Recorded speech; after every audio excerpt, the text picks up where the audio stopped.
Hello दोस्तों, आप सभी का स्वागत है आपके अपने यूट्यूब चैनल लर्न विद एजे पर। दोस्तों, आज की इस वीडियो में जो है हम आप लोगों के लिए क्या लेकर आए हैं, तिरंगा सीरीज़ की मैराथन क्लास लेकर आए हैं। आज की इस क्लास में हम लोग तिरंगा सीरीज़ का पार्ट नंबर जो 14 कुमार गौरव सर के द्वारा करवाया गया था उस क्लास का रिवीजन करेंगे और तिरंगा सीरीज़ 15 का रिवीजन करेंगे, तिरंगा सीरीज़ 16 का रिवीजन करेंगे, तिरंगा सीरीज़ 17 और तिरंगा सीरीज़ 18। यहाँ पर हम लोग 14 से लेकर 18 तक जो पार्ट करवाए गए थे उन सभी का हम लोग रिवीजन करने वाले हैं। तो दोस्तों, ये वीडियो आपके लिए जो है एसएससी जीडी के एग्ज़ाम के लिए बहुत ही इंपॉर्टेंट रहने वाली है। ये वीडियो आपको शुरू से लेकर अंत तक देखनी है, तभी इससे आपको कुछ ना कुछ फ़ायदा ज़रूर होगा। तो चलिए दोस्तों, हम लोग शुरू करते हैं बिना देरी करे आज के अपने इस सेशन को और देख लेते हैं आज का अपना पहला पॉइंट। तो दोस्तों, यहाँ पर अपना सबसे पहला पॉइंट जो दिया गया है ये संबंधित है विश्व की प्रमुख चोटियों से। तो सबसे पहले चोटी यहाँ पर दी गई है माउंट किलिमंजारो। माउंट किलिमंजारो क्या है? माउंट किलिमंजारो एक चोटी है जो कि अफ्रीका महाद्वीप की सबसे ऊंची चोटी है। और अगर पूछा जाए कि माउंट किलिमंजारो कहाँ है, तब आपको बता देना है कि ये तंजानिया में है। तो दोस्तों, यहाँ से कितने प्रश्न पूछे जा सकते हैं? केवल और केवल 2 प्रश्न यहाँ से बन सकते हैं। पहला प्रश्न ये बन सकता है कि अफ्रीका महाद्वीप की सबसे ऊंची चोटी कौन सी है, तब आपको बता देना है कि माउंट किलिमंजारो है। अगर पूछा जाए कि माउंट किलिमंजारो कहाँ है, तब आपको बता देना है कि ये तंजानिया में है। नेक्स्ट पॉइंट की बात करेंगे तो नेक्स्ट पॉइंट दिया गया है विंसन मैसिफ। विंसन मैसिफ क्या है? ये जो है अंटार्कटिका महाद्वीप की सबसे ऊंची चोटी है। तो अंटार्कटिका महाद्वीप की सबसे ऊंची चोटी पूछा जाएगा तो हमको बता देना होगा कि ये विंसन मैसिफ है। इसी प्रकार से माउंट एवरेस्ट। माउंट एवरेस्ट के बारे में अगर पूछा जाएगा तो यहाँ से 2 प्रश्न बन सकते हैं। एक तो ये विश्व की सबसे ऊंची चोटी है। विश्व की सबसे ऊंची चोटी कौन सी है? माउंट एवरेस्ट है। दूसरा प्रश्न ये पूछा जा सकता है कि विश्व की सबसे ऊंची चोटी जो माउंट एवरेस्ट है ये कहाँ है, तब आपको बताना है कि ये नेपाल में है। और नेपाल में इसी को किस नाम से जाना जाता है? इसी को नेपाल में सागरमाथा के नाम से जाना जाता है। यहाँ से इसकी हाइट भी पूछी जाती है। तो हाइट इसकी कितनी है, इसका आंसर आप लोग बताएंगे। जिन लोगों को इसका आंसर पता है वो लोग इसका आंसर जरूर बताएं। जैसे ही क्लास खत्म होती है उसके बाद आपको इसका आंसर बताना है कि माउंट एवरेस्ट की ऊंचाई कितनी है। तो यहाँ पर 4 प्रश्न बन सकते हैं। पहला प्रश्न बताया कि माउंट एवरेस्ट की हाइट कितनी है, विश्व की सबसे ऊंची चोटी कौन सी है, ये कहाँ है और इसको नेपाल में किस नाम से जाना जाता है। इतने पॉइंट आपको यहाँ से याद रखने हैं। उसके बाद में अगर नेक्स्ट पॉइंट की बात करेंगे तो ये दिया गया है माउंट कोसियुस्कू से। माउंट कोसियुस्कू क्या है? ये ऑस्ट्रेलिया महाद्वीप की सबसे ऊंची चोटी है। ऑस्ट्रेलिया महाद्वीप की सबसे ऊंची चोटी कौन सी है? माउंट कोसियुस्कू है। और पूछा जाए कि ये कौन सी पर्वतमाला में स्थित है, तो ये जो है ग्रेट डिवाइडिंग पर्वतमाला में स्थित है। ये पर्वतमाला कहाँ है? पर्वतमाला भी ऑस्ट्रेलिया में होगी। और उसी पर्वतमाला में क्या स्थित है? माउंट कोसियुस्कू स्थित है। उसके बाद में नेक्स्ट पॉइंट दिया गया है माउंट एल्ब्रुस। माउंट एल्ब्रुस क्या है? ये यूरोप की सबसे ऊंची चोटी है। यूरोप की सबसे ऊंची चोटी कौन सी है? माउंट एल्ब्रुस है। और यह कौन सी पर्वत श्रृंखला में स्थित है? कॉकस पर्वत श्रृंखला में ये स्थित है। नेक्स्ट पॉइंट है माउंट मैकिनले। माउंट मैकिनले का नया नाम क्या है? माउंट डेनाली, या फिर कह सकते हैं माउंट मैकिनले को और किस नाम से जाना जाता है? तो माउंट डेनाली के नाम से जाना जाता है। ये जो है उत्तरी अमेरिका की सबसे ऊंची चोटी है। उसके बाद में नेक्स्ट पॉइंट की बात करेंगे तो ये दिया गया है माउंट एकांकगुआ से। माउंट एकांकगुआ क्या है? ये दक्षिण अमेरिका की सबसे ऊंची चोटी है। और कौन सी पर्वत श्रृंखला में स्थित है? ये स्थित है एंडीज पर्वत श्रृंखला में। इसी प्रकार से कंचनजंगा। कंचनजंगा कहाँ स्थित है? ये सिक्किम में स्थित है। केटू। केटू का दूसरा नाम क्या है? केटू का दूसरा नाम है गॉडविन ऑस्टिन। इसको केटू क्यों कहा जाता है? केटू इसलिए कहा जाता है क्योंकि ये काराकोरम पर्वतमाला में स्थित है। ये केटू जो चोटी है कहाँ स्थित है? ये लद्दाख में है। और इसकी ऊंचाई कितनी है? इसकी ऊंचाई है 8611 मीटर। तो यहाँ से आपसे कई प्रश्न पूछे जा सकते हैं। देखिए, पहला प्रश्न ये पूछा जा सकता है कि केटू का अन्य नाम क्या है। पहला प्रश्न ये हो गया कि केटू का अन्य नाम क्या है, तो गॉडविन ऑस्टिन है। केटू चोटी जो है भारत के कौन से राज्य या केंद्र शासित प्रदेश में पड़ती है, तब आपको बता देना है कि ये लद्दाख में पड़ती है। दूसरा प्रश्न ये हो गया। तीसरा प्रश्न यहाँ से ये पूछा जा सकता है कि केटू या फिर गॉडविन ऑस्टिन की हाइट कितनी है, तो 8611 मीटर है। चौथा प्रश्न यहाँ से ये पूछा जा सकता है कि जो केटू है ये कौन सी पर्वतमाला में स्थित है, तब आपको बता देना है कि ये काराकोरम पर्वतमाला में स्थित है। ये 4 प्रश्न यहाँ से पूछे जा सकते हैं। उसके बाद में नेक्स्ट पॉइंट की बात करेंगे तो नेक्स्ट पॉइंट दिया गया है घास के प्रमुख मैदान। विश्व में घास के प्रमुख मैदान के बारे में बात करेंगे तो सबसे पहला घास का मैदान यहाँ पर दिया गया है पंपास। पंपास घास के मैदान कहाँ पाए जाते हैं, तब आपको बताना है कि ये अर्जेंटीना में पाए जाते हैं। दूसरा पॉइंट है कि लानोज। लानोज घास के मैदान कहाँ पाए जाते हैं? ये वेनेजुएला में पाए जाते हैं। अगर बात करेंगे वेनेजुएला की, तो वेनेजुएला में ही विश्व का सबसे ऊंचा जलप्रपात भी है। विश्व का सबसे ऊंचा वाटरफॉल कहाँ है? वेनेजुएला में है, और इसका नाम क्या है? Angel waterfall. एंजिल वाटरफॉल जो है ये वेनेजुएला में स्थित है। उसके बाद में बात करेंगे नेक्स्ट पॉइंट की वेल्स। वेल्स या फिर ये इस तरीके से भी लिखा आपको दिख सकता है। तो वेल्स जो घास के मैदान है ये कहाँ स्थित हैं? ये साउथ अफ्रीका में स्थित हैं। कहाँ है? साउथ अफ्रीका में। डाउन्स घास के मैदान कहाँ पाए जाते हैं? तब आपको बताना है कि जो डाउन्स घास के मैदान हैं ये ऑस्ट्रेलिया में पाए जाते हैं। पुस्ताज घास के मैदान कहाँ पाए जाते हैं? पुस्ताज घास के मैदान जो है ये हंगरी में पाए जाते हैं। हंगरी में एक नदी है, कौन सी? डेन्यूब नदी। और इसी डेन्यूब नदी को किस नाम से जाना जाता है? ग्रीन रिवर के नाम से जाना जाता है। तो यहाँ से प्रश्न कैसे पूछा जा सकता है कि ग्रीन रिवर किसे कहते हैं? तब आपको बता देना है डेन्यूब रिवर को ग्रीन रिवर कहते हैं। उसके बाद में नेक्स्ट पॉइंट है कि स्टेपीज घास के मैदान कहाँ पाए जाते हैं?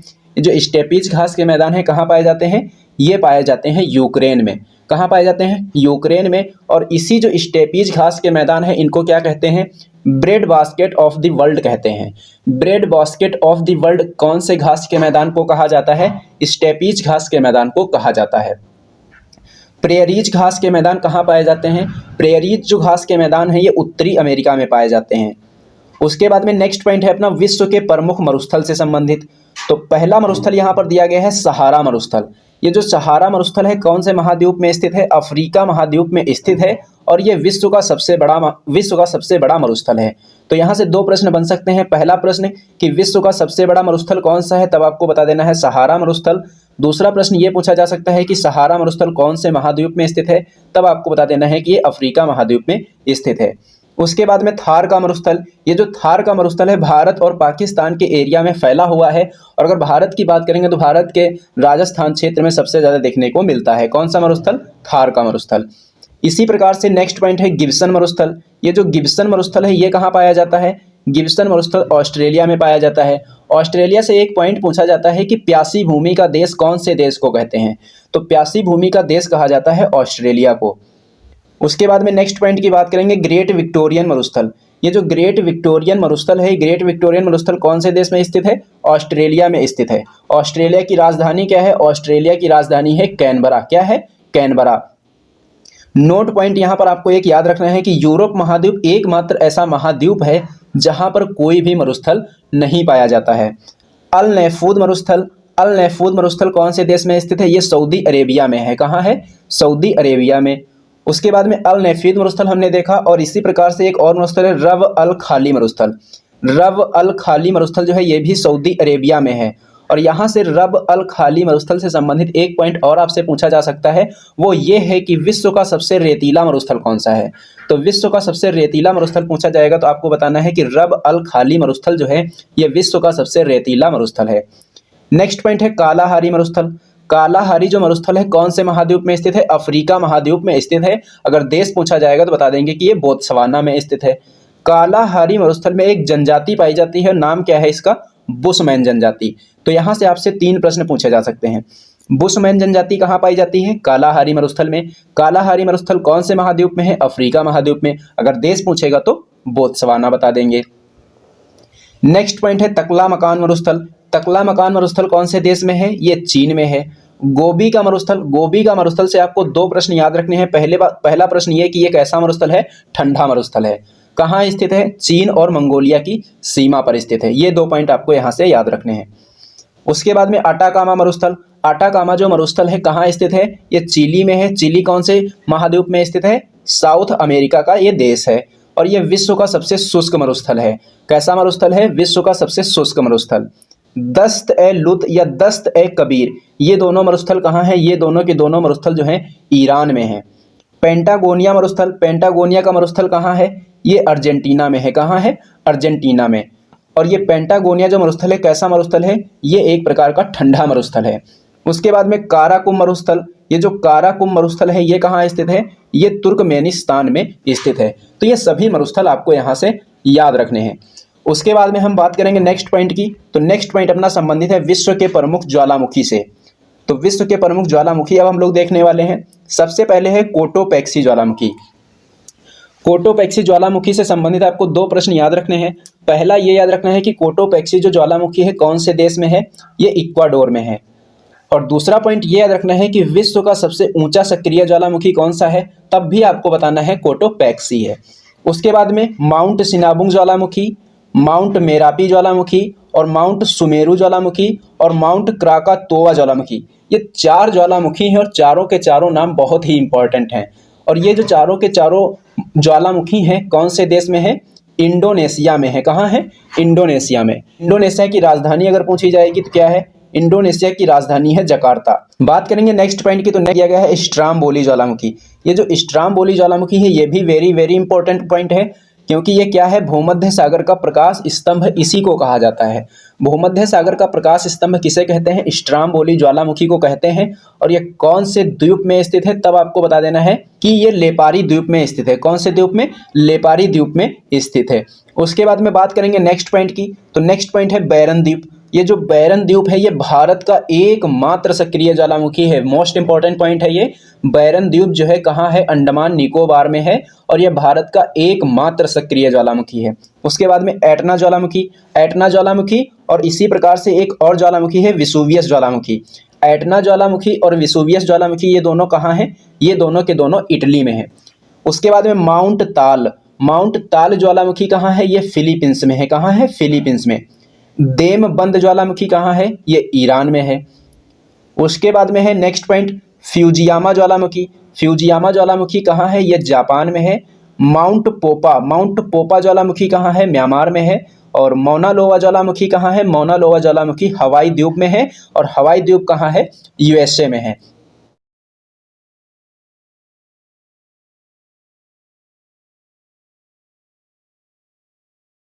यहाँ पर अपना सबसे पहला पॉइंट दिया गया है परमाणु सिद्धांत से संबंधित।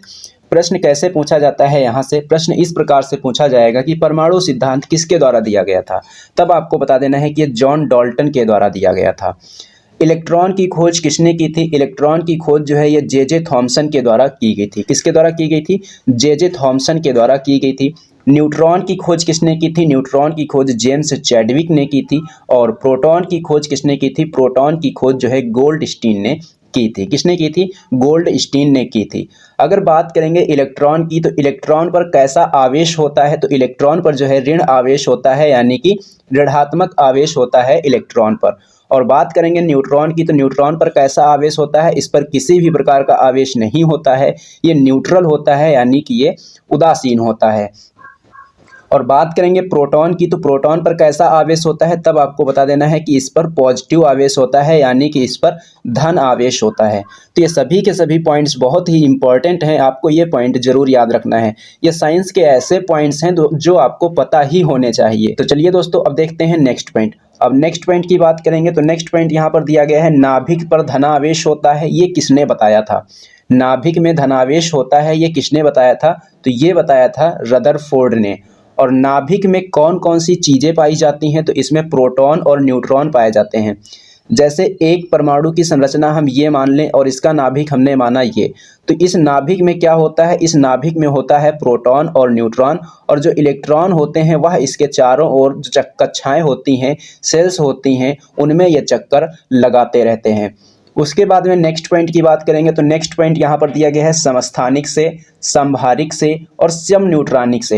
ये तीनों चीज़ें आपको पता होनी चाहिए। सबसे पहले आपको ये इंग्लिश में भी पता होना चाहिए कि इसको इंग्लिश में क्या कहते हैं, क्योंकि कभी कभी क्या होता है कि वो डायरेक्ट ये ना पूछता है कि समस्थानिक कौन कौन से हैं, वो ये पूछ देता है कि आइसोटोप कौन से हैं। तो इनका जब तक आपको अंग्रेजी का नाम नहीं पता होगा तो आप कैसे बता सकते हैं कि हमसे समस्थानिक पूछा गया है या संभारिक पूछा गया है या समन्यूट्रॉनिक पूछा गया है। तो सबसे पहले इनकी इंग्लिश जानेंगे, तो समस्थानिक को इंग्लिश में कहते हैं आइसोटोप, संभारिक को इंग्लिश में कहते हैं आइसोबार और समन्यूट्रॉनिक को इंग्लिश में कहते हैं आइसोटोन्स। क्या कहते हैं, आइसोटोन्स कहते हैं। अब समस्थानिक क्या होते हैं, देखो कोई भी ऐसे तत्व जिनके परमाणु क्रमांक समान होते हैं और परमाणु द्रव्यमान अलग अलग होते हैं। परमाणु क्रमांक समान हो और परमाणु द्रव्यमान अलग अलग हो, उनको हम क्या कहते हैं, समस्थानिक कहते हैं। और जो परमाणु क्रमांक होता है उसको हम किससे, किस अक्षर से प्रदर्शित करते हैं, तो उसको हम जेड से प्रदर्शित करते हैं। अगर हम समस्थानिक की बात करेंगे तो जैसे आप यहाँ पर देखेंगे कि समस्थानिक के कुछ एग्जाम्पल्स लिखे हुए हैं। यहाँ पर लिखा हुआ है 1H1, 1H2 और 1H3। देखो यहाँ पर जितने भी परमाणु क्रमांक हैं सभी के परमाणु क्रमांक क्या हैं, समान है। 1H1 का परमाणु क्रमांक कितना है, 1 है। 1H2 का परमाणु क्रमांक कितना है, 1 है। 1H3 का परमाणु क्रमांक कितना है, 3 है, 1 है। तो यहाँ पर ये सभी के सभी क्या हैं, ये सभी के सभी समस्थानिक हैं।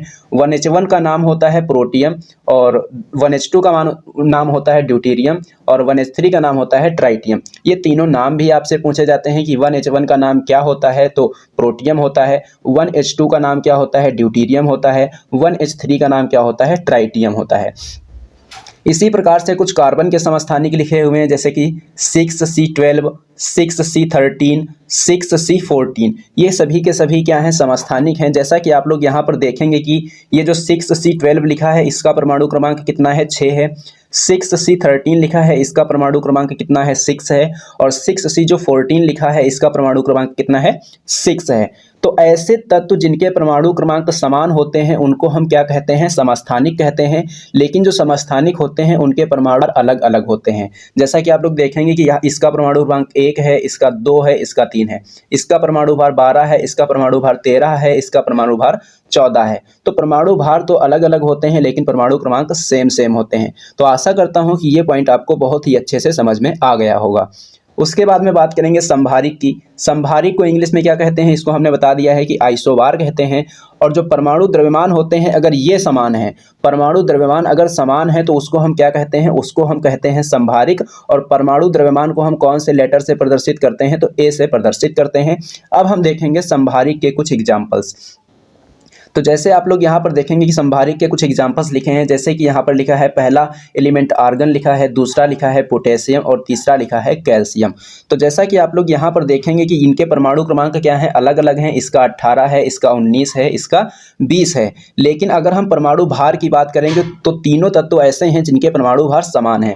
आर्गन का भी 40 है, पोटेशियम का भी 40 है और कैल्शियम का भी 40 है। तो ऐसे तत्व जिनके परमाणु भार समान होते हैं उनको क्या कहते हैं, संभारिक कहते हैं या फिर आइसोबार कहते हैं। ये पॉइंट भी आपको अच्छे से समझ में आ गया होगा। उसके बाद में हम बात करेंगे समन्यूट्रॉनिक की। समन्यूट्रॉनिक को इंग्लिश में कहते हैं आइसोटोन्स। इसमें क्या होता है, न्यूट्रॉनों की संख्या समान होती है। अब न्यूट्रॉनों की संख्या निकाली कैसे जाती है ये भी आपसे पूछा जा सकता है। तो इसके लिए फॉर्मूला होता है n बराबर a माइनस जेड। n बराबर क्या होता है, a माइनस जेड, जहां पर a क्या है, a है परमाणु द्रव्यमान और z क्या है, z है परमाणु क्रमांक। तो इस तरीके से क्या निकाला जाता है, न्यूट्रॉनों की संख्या निकाली जाती है।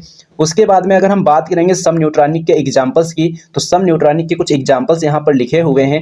जैसे कि पहले लिखा है आर्गन और फिर लिखा है कैल्शियम। तो यहाँ पर न्यूट्रॉनों की संख्या हम कैसे निकालते हैं, अभी हमने आपको बताया है। परमाणु भार को जेड से लिखते हैं, परमाणु क्रमांक को किससे लिखते हैं, जेड से लिखते हैं और परमाणु भार को ए से लिखते हैं। परमाणु भार को ए से लिखते हैं, परमाणु क्रमांक को जेड से लिखते हैं। तो हमने न्यूट्रॉनों की संख्या निकालने का फॉर्मूला क्या बताया है, n बराबर a माइनस जेड। तो 38 से यहाँ 18 घटाएंगे तो कितना आ जाएगा, 38 से 18 घटाएंगे यहाँ 20 आ जाएगा। और 40 से यहाँ पर 20 घटाएंगे तो यहाँ पर आ जाएगा 20। तो यहाँ पर भी 20 न्यूट्रॉन है, यहाँ पर भी 20 न्यूट्रॉन है। तो इनको हम क्या कहते हैं, ऐसे तत्वों को हम कहते हैं समन्यूट्रॉनिक। आशा करता हूँ दोस्तों कि ये तीनों पॉइंट आपको अब अच्छे से समझ में आ गए होंगे। अब आपसे ये पॉइंट गलत नहीं होंगे, चाहे तो समस्थानिक पूछे, चाहे तो संभारिक पूछे और चाहे तो समन्यूट्रॉनिक पूछे। चलिए दोस्तों बढ़ते हैं अब नेक्स्ट पॉइंट की तरफ। तो नेक्स्ट पॉइंट यहाँ पर हम लोग देखेंगे क्या दिया गया है। यहाँ पर आपको दिया गया है निर्वात में प्रकाश की चाल। निर्वात में प्रकाश की चाल कितनी होती है, तब आपको बताना है कि 3 × 10⁸ मीटर प्रति सेकंड होती है। कभी कभी एग्जामिनर यहाँ पर क्या करता है, ये जो आपका मीटर प्रति सेकंड दिया गया है एग्जामिनर यहीं पर खेलता है। कभी कभी यहाँ पर क्या देगा, मीटर प्रति सेकंड देगा और कभी कभी क्या दे देगा, किलोमीटर प्रति सेकंड देगा। और साथ में ये जो संख्याएं होंगी यही होंगी 3 × 10⁸ किलोमीटर प्रति सेकंड, 3 × 10⁸ मीटर प्रति सेकंड। तो इस प्रकार से आपको भ्रमित करेगा, लेकिन आपको भ्रमित नहीं होना है। मात्रक आपको याद रखना है, यहाँ पर क्या लगा होगा, 10⁸ मीटर प्रति सेकंड। क्या होगा, 3 × 10⁸ मीटर प्रति सेकंड। अगर आपको अगर किलोमीटर प्रति सेकंड में बताना है तब आपको बताना होगा कि किलोमीटर प्रति सेकंड में जो इसका मान होता है क्या होता है, 3 × 10⁵। 3 × 10⁵ किलोमीटर प्रति सेकंड। देखो प्रकाश की चाल अगर किलोमीटर प्रति सेकंड में पूछी जाएगी तो आपको बताना है 3 × 10⁵ किलोमीटर प्रति सेकंड। और मीटर प्रति सेकंड में अगर आपको बताना होगा तो आपको बताना है कि 3 × 10⁸ मीटर प्रति सेकंड इसकी चाल होती है। और प्रकाश की चाल को हम किस लेटर से लिखते हैं, सी से लिखते हैं। अगर हम बात करेंगे प्रकाश की चाल की, तो प्रकाश की चाल जो सर्वाधिक होती है किसमें होती है? प्रकाश की चाल सर्वाधिक होती है निर्वात में, और कम से कम किसमें होगी, मतलब न्यूनतम किसमें होगी? तो ये होती है ठोस में। निर्वात में प्रकाश की चाल सर्वाधिक और ठोस में प्रकाश की चाल न्यूनतम होती है। उसके बाद में अगर हम बात करेंगे नेक्स्ट पॉइंट की, तो यहाँ पर दिया गया है ध्वनि की चाल। ध्वनि की चाल मैक्सिमम किसमें होती है? ध्वनि की चाल मैक्सिमम होती है ठोस में, सबसे ज़्यादा ठोस में होती है, और अगर उससे कम पूछा जाएगा तो उससे कम होती है द्रव में, और उससे कम किसमें होती है? उससे कम होती है गैस में। ये ठोस की चाल का क्या है? घटता हुआ क्रम है। सॉरी, ध्वनि की चाल का क्या है? ध्वनि की चाल का ये घटता हुआ क्रम है। सबसे ज़्यादा ठोस में, फिर होगी द्रव में, और फिर होगी गैस में। तो इस तरीके से आपको याद रखना है सबसे ज़्यादा चाल किसमें होगी। ये ध्वनि की चाल की मैं बात कर रहा हूँ, ना कि प्रकाश की चाल की। प्रकाश की चाल तो हमने यहाँ पर आपको समझा दिया है। ध्वनि की चाल सर्वाधिक किसमें होगी? ठोस में, उससे कम किसमें होगी? द्रव में, उससे कम किसमें होगी? गैस में। उसके बाद में नेक्स्ट पॉइंट की बात करेंगे, तो नेक्स्ट पॉइंट यहाँ पर लिखा हुआ है कि आवृत्ति का मात्रक क्या होता है। आवृत्ति का जो मात्रक होता है हर्ट्ज जो होता है, और आवृत्ति को इंग्लिश में कहते हैं फ्रीक्वेंसी, और हर्ट्ज को लिखते हैं HZ से। HZ से इसको लिखा जाता है। उसके बाद में बात करेंगे नेक्स्ट पॉइंट की, प्रतिरोध का मात्रक क्या होता है? प्रतिरोध का मात्रक ओम होता है। धारा का मात्रक क्या होता है? धारा का मात्रक एम्पियर होता है। दाब का मात्रक क्या होता है? दाब का मात्रक पास्कल होता है। और दूरी का मात्रक क्या होता है? देखो, दूरी का मात्रक मीटर तो सभी लोगों को पता होता है।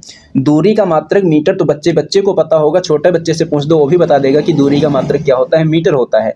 लेकिन हमको यहाँ पर ये याद रख, जो प्रकाश वर्ष है और पारसेक है, ये दोनों के दोनों मात्रक किसके हैं? दूरी के मात्रक हैं। यहाँ पर लोग क्या सोच लेते हैं, ये जो वर्ष लिखा हुआ है प्रकाश के साथ में, वर्ष को देखकर लोग समझ जाते हैं कि ये टाइम का मात्रक होगा, यानी समय का मात्रक होगा। लेकिन ऐसा नहीं है। ये जो प्रकाश वर्ष है किसका मात्रक है? ये दूरी का मात्रक है। और पारसेक भी किसका मात्रक है? दूरी का मात्रक है। और पारसेक जो है ये दूरी की सबसे बड़ी इकाई है।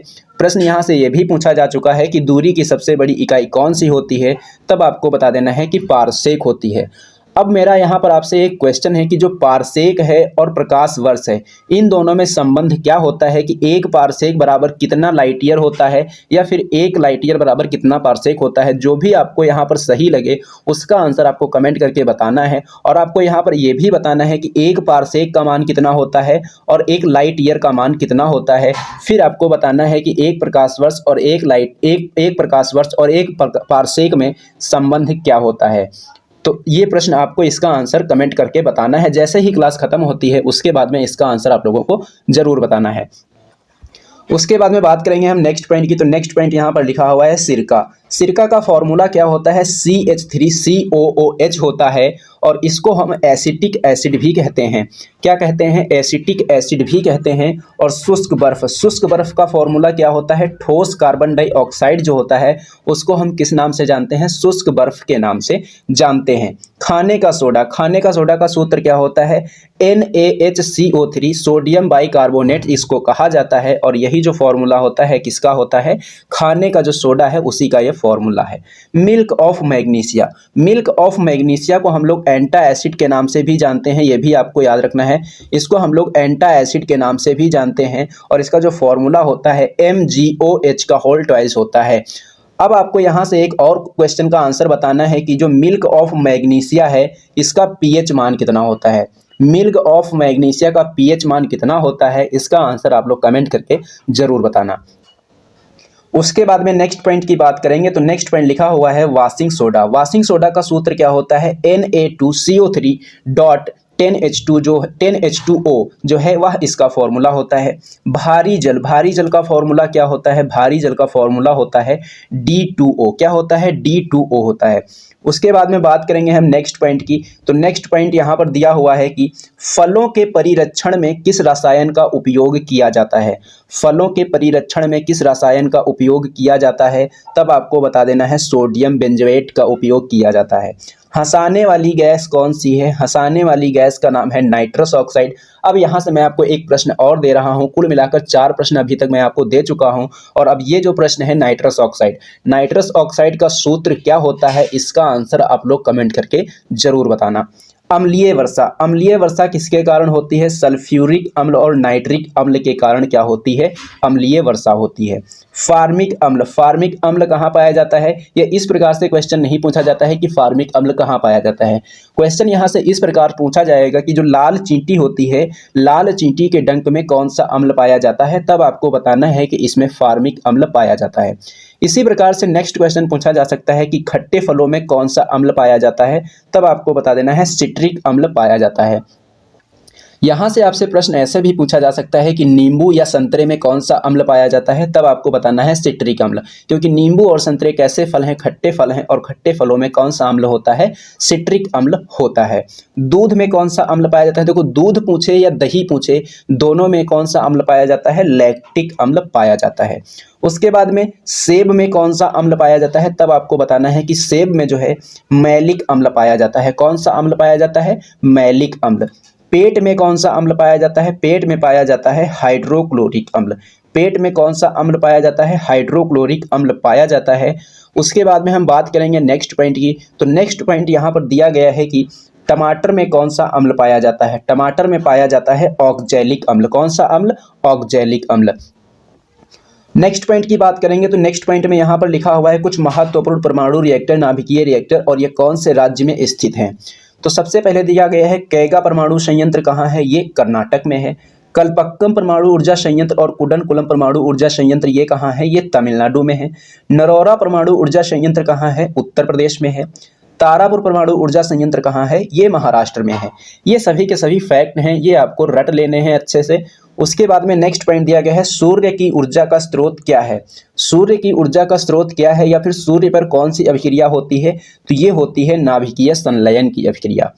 उसके बाद में कुछ महत्वपूर्ण उपकरण दिए गए हैं और उनके कार्य दिए गए हैं कि ये कौन से कार्य में उपयोग में लाए जाते हैं। सबसे पहले आपको दिया गया है हाइग्रोमीटर।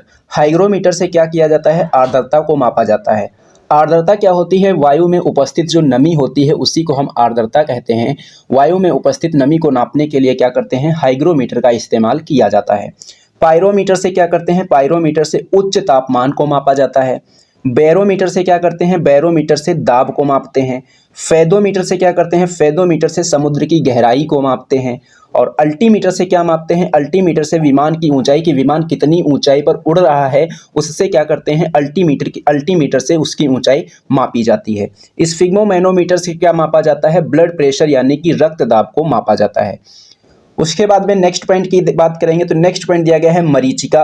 मरीचिका क्या होता है, रेगिस्तान में कुछ अपने से दूरी पर क्या दिखाई देता है, पानी का आभास होता है, उसी को क्या कहते हैं, मरीचिका कहते हैं। और प्रकाशीय तंतु, ये जो मरीचिका तथा प्रकाशीय तंतु हैं ये कौन से सिद्धांत पर कार्य करते हैं, तो ये पूर्ण आंतरिक परावर्तन पर कार्य करते हैं। और हीरे का चमकना किसके कारण होता है, हीरा जो चमकता है किस कारण से चमकता है, तब भी आपको बताना है कि ये पूर्ण आंतरिक परावर्तन के कारण चमकता है। उसके बाद में नेक्स्ट पॉइंट की बात करेंगे तो नेक्स्ट पॉइंट दिया गया है कि कोई भी वस्तु पानी के अंदर थोड़ा सा ऊपर उठी हुई दिखाई देती है या फिर थोड़ा सा मुड़ी हुई दिखाई देती है, ऐसा प्रकाश की कौन सी घटना के कारण होता है, तो प्रकाश की एक घटना है जिसका नाम है अपवर्तन, उसी के कारण ऐसा प्रतीत होता है। बरसात की बूंद का गोल होना, बरसात की बूंद गोल होती है, इसका कारण क्या है, इसका कारण है पृष्ठ तनाव। गर्म सूप जो होता है वह बहुत स्वादिष्ट होता है ठंडे सूप की अपेक्षा में, तो यह किसके वजह से होता है, ये जो होता है पृष्ठ तनाव की वजह से होता है। रबर के वल्कनीकरण में किसका उपयोग किया जाता है, तब आपको बता देना है कि सल्फर का उपयोग किया जाता है, और सल्फर को गंधक भी कहा जाता है। प्राकृतिक रबर जो है यह किसका बहुलक है, प्राकृतिक रबर जो है यह आइसोप्रीन का बहुलक है।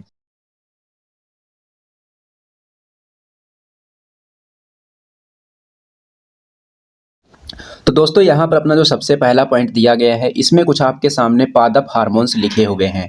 यहाँ से क्वेश्चन कैसे पूछा जा सकता है, देखो पादप हार्मोन से सबसे पहले हम पढ़ लेते हैं कौन कौन से हार्मोन हैं।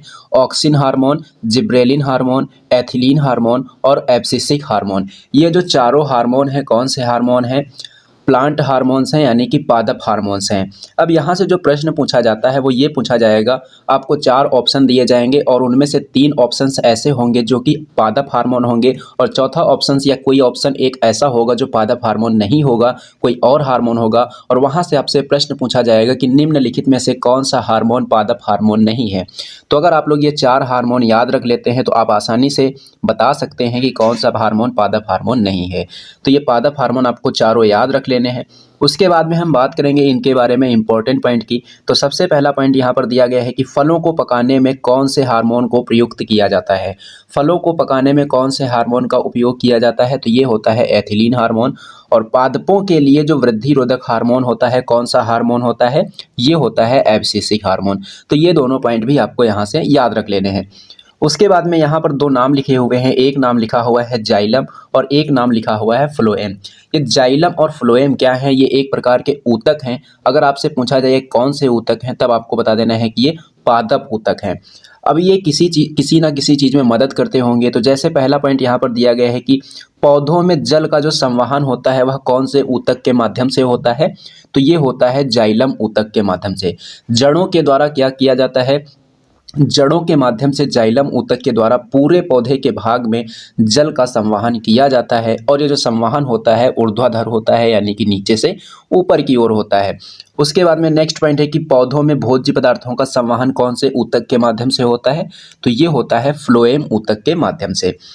उसके बाद में हम बात करेंगे नेक्स्ट पॉइंट की। तो नेक्स्ट पॉइंट यहाँ पर दिया गया है पीयूष ग्रंथि। तो पीयूष ग्रंथि को और क्या कहा जाता है, तो इसको कहा जाता है मास्टर ग्रंथि। बहुत ही प्यारा प्रश्न पूछा जाता है कि मास्टर ग्रंथि किसे कहते हैं, तब आपको बता देना है कि जो मास्टर ग्रंथि है ये पीयूष ग्रंथि को कहा जाता है। अब बात करेंगे पीयूष ग्रंथि से कौन कौन से हार्मोन स्रावित होते हैं, तो ये आपको याद रखना है, प्रोलैक्टिन हार्मोन, ऑक्सीटोसिन हार्मोन और वैसोप्रेसिन हार्मोन।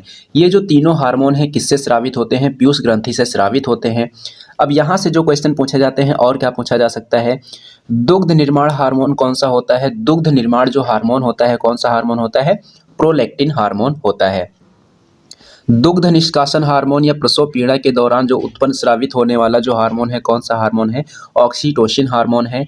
और उसके बाद में थर्ड पॉइंट है यहाँ पर वैसोप्रेसिन हार्मोन। ये जो वैसोप्रेसिन हार्मोन होता है इसकी कमी से क्या होता है, बार बार मूत्र को त्याग करना पड़ता है।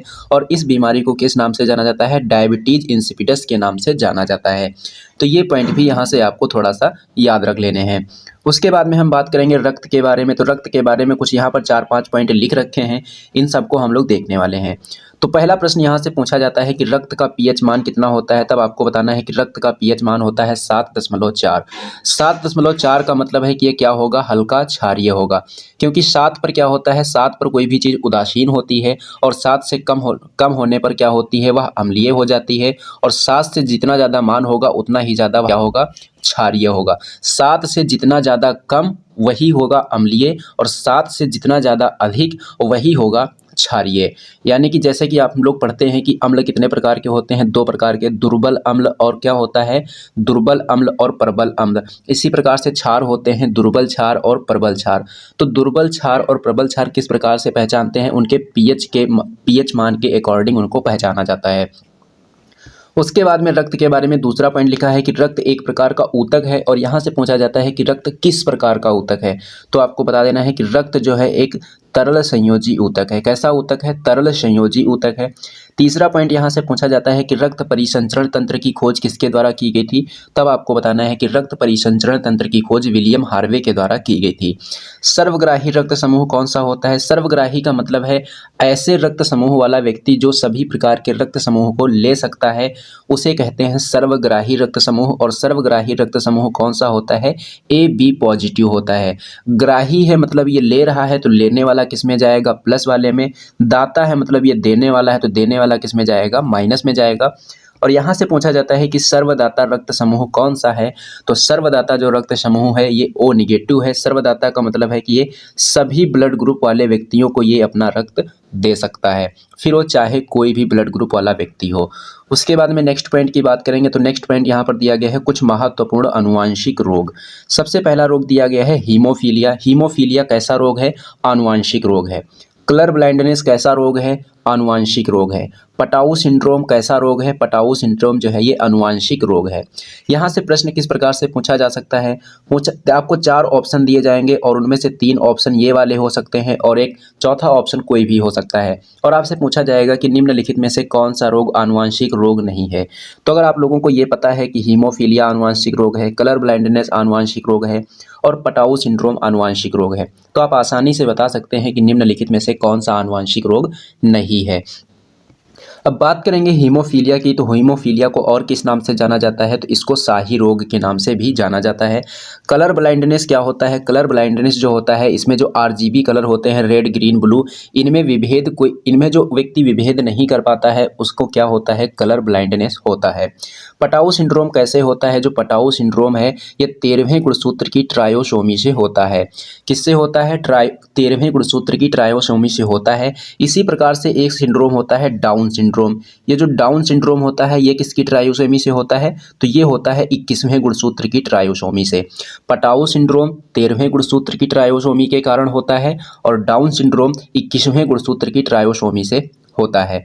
उसके बाद में देखो, कलर ब्लाइंडनेस और नाइट ब्लाइंडनेस में कंफ्यूज नहीं होना है। कलर ब्लाइंडनेस जो है ये आनुवांशिक रोग है और जो नाइट ब्लाइंडनेस है ये जो होता है विटामिन ए की कमी से होने वाला रोग है। विटामिन ए की कमी से होने वाला ये रोग है और विटामिन ए का जो रासायनिक नाम होता है क्या होता है, रेटिनॉल होता है। नाइट ब्लाइंडनेस को रतौंधी भी कहा जाता है। तो यहाँ पर ये थोड़ा सा अंतर है, आपको ये ज़रूर याद रखना है। उसके बाद में दिया गया है ग्रीन मफलर। ग्रीन मफलर का प्रयोग किस प्रदूषण को रोकने में किया जाता है, तो इसका जो है प्रयोग ध्वनि प्रदूषण को रोकने में किया जाता है। मान लीजिए कि ये एक हाईवे है और इसके किनारे क्या लगाए गए हैं, इसके किनारे पेड़ पौधे लगाए गए हैं, तो इन्हीं को क्या कहा जाता है, ग्रीन मफलर कहा जाता है। और ये जो पेड़ पौधे होते हैं ये जो ध्वनि को क्या कर लेते हैं, ध्वनि को एब्जॉर्व कर लेते हैं, जिससे ध्वनि प्रदूषण कम हो जाता है। उसके बाद में दिया गया है शैवाल और जो कवक हैं ये इनका सहजीवन क्या कहलाता है, शैवाल और कवक का सहजीवन क्या कहलाता है, लाइकेन कहलाता है।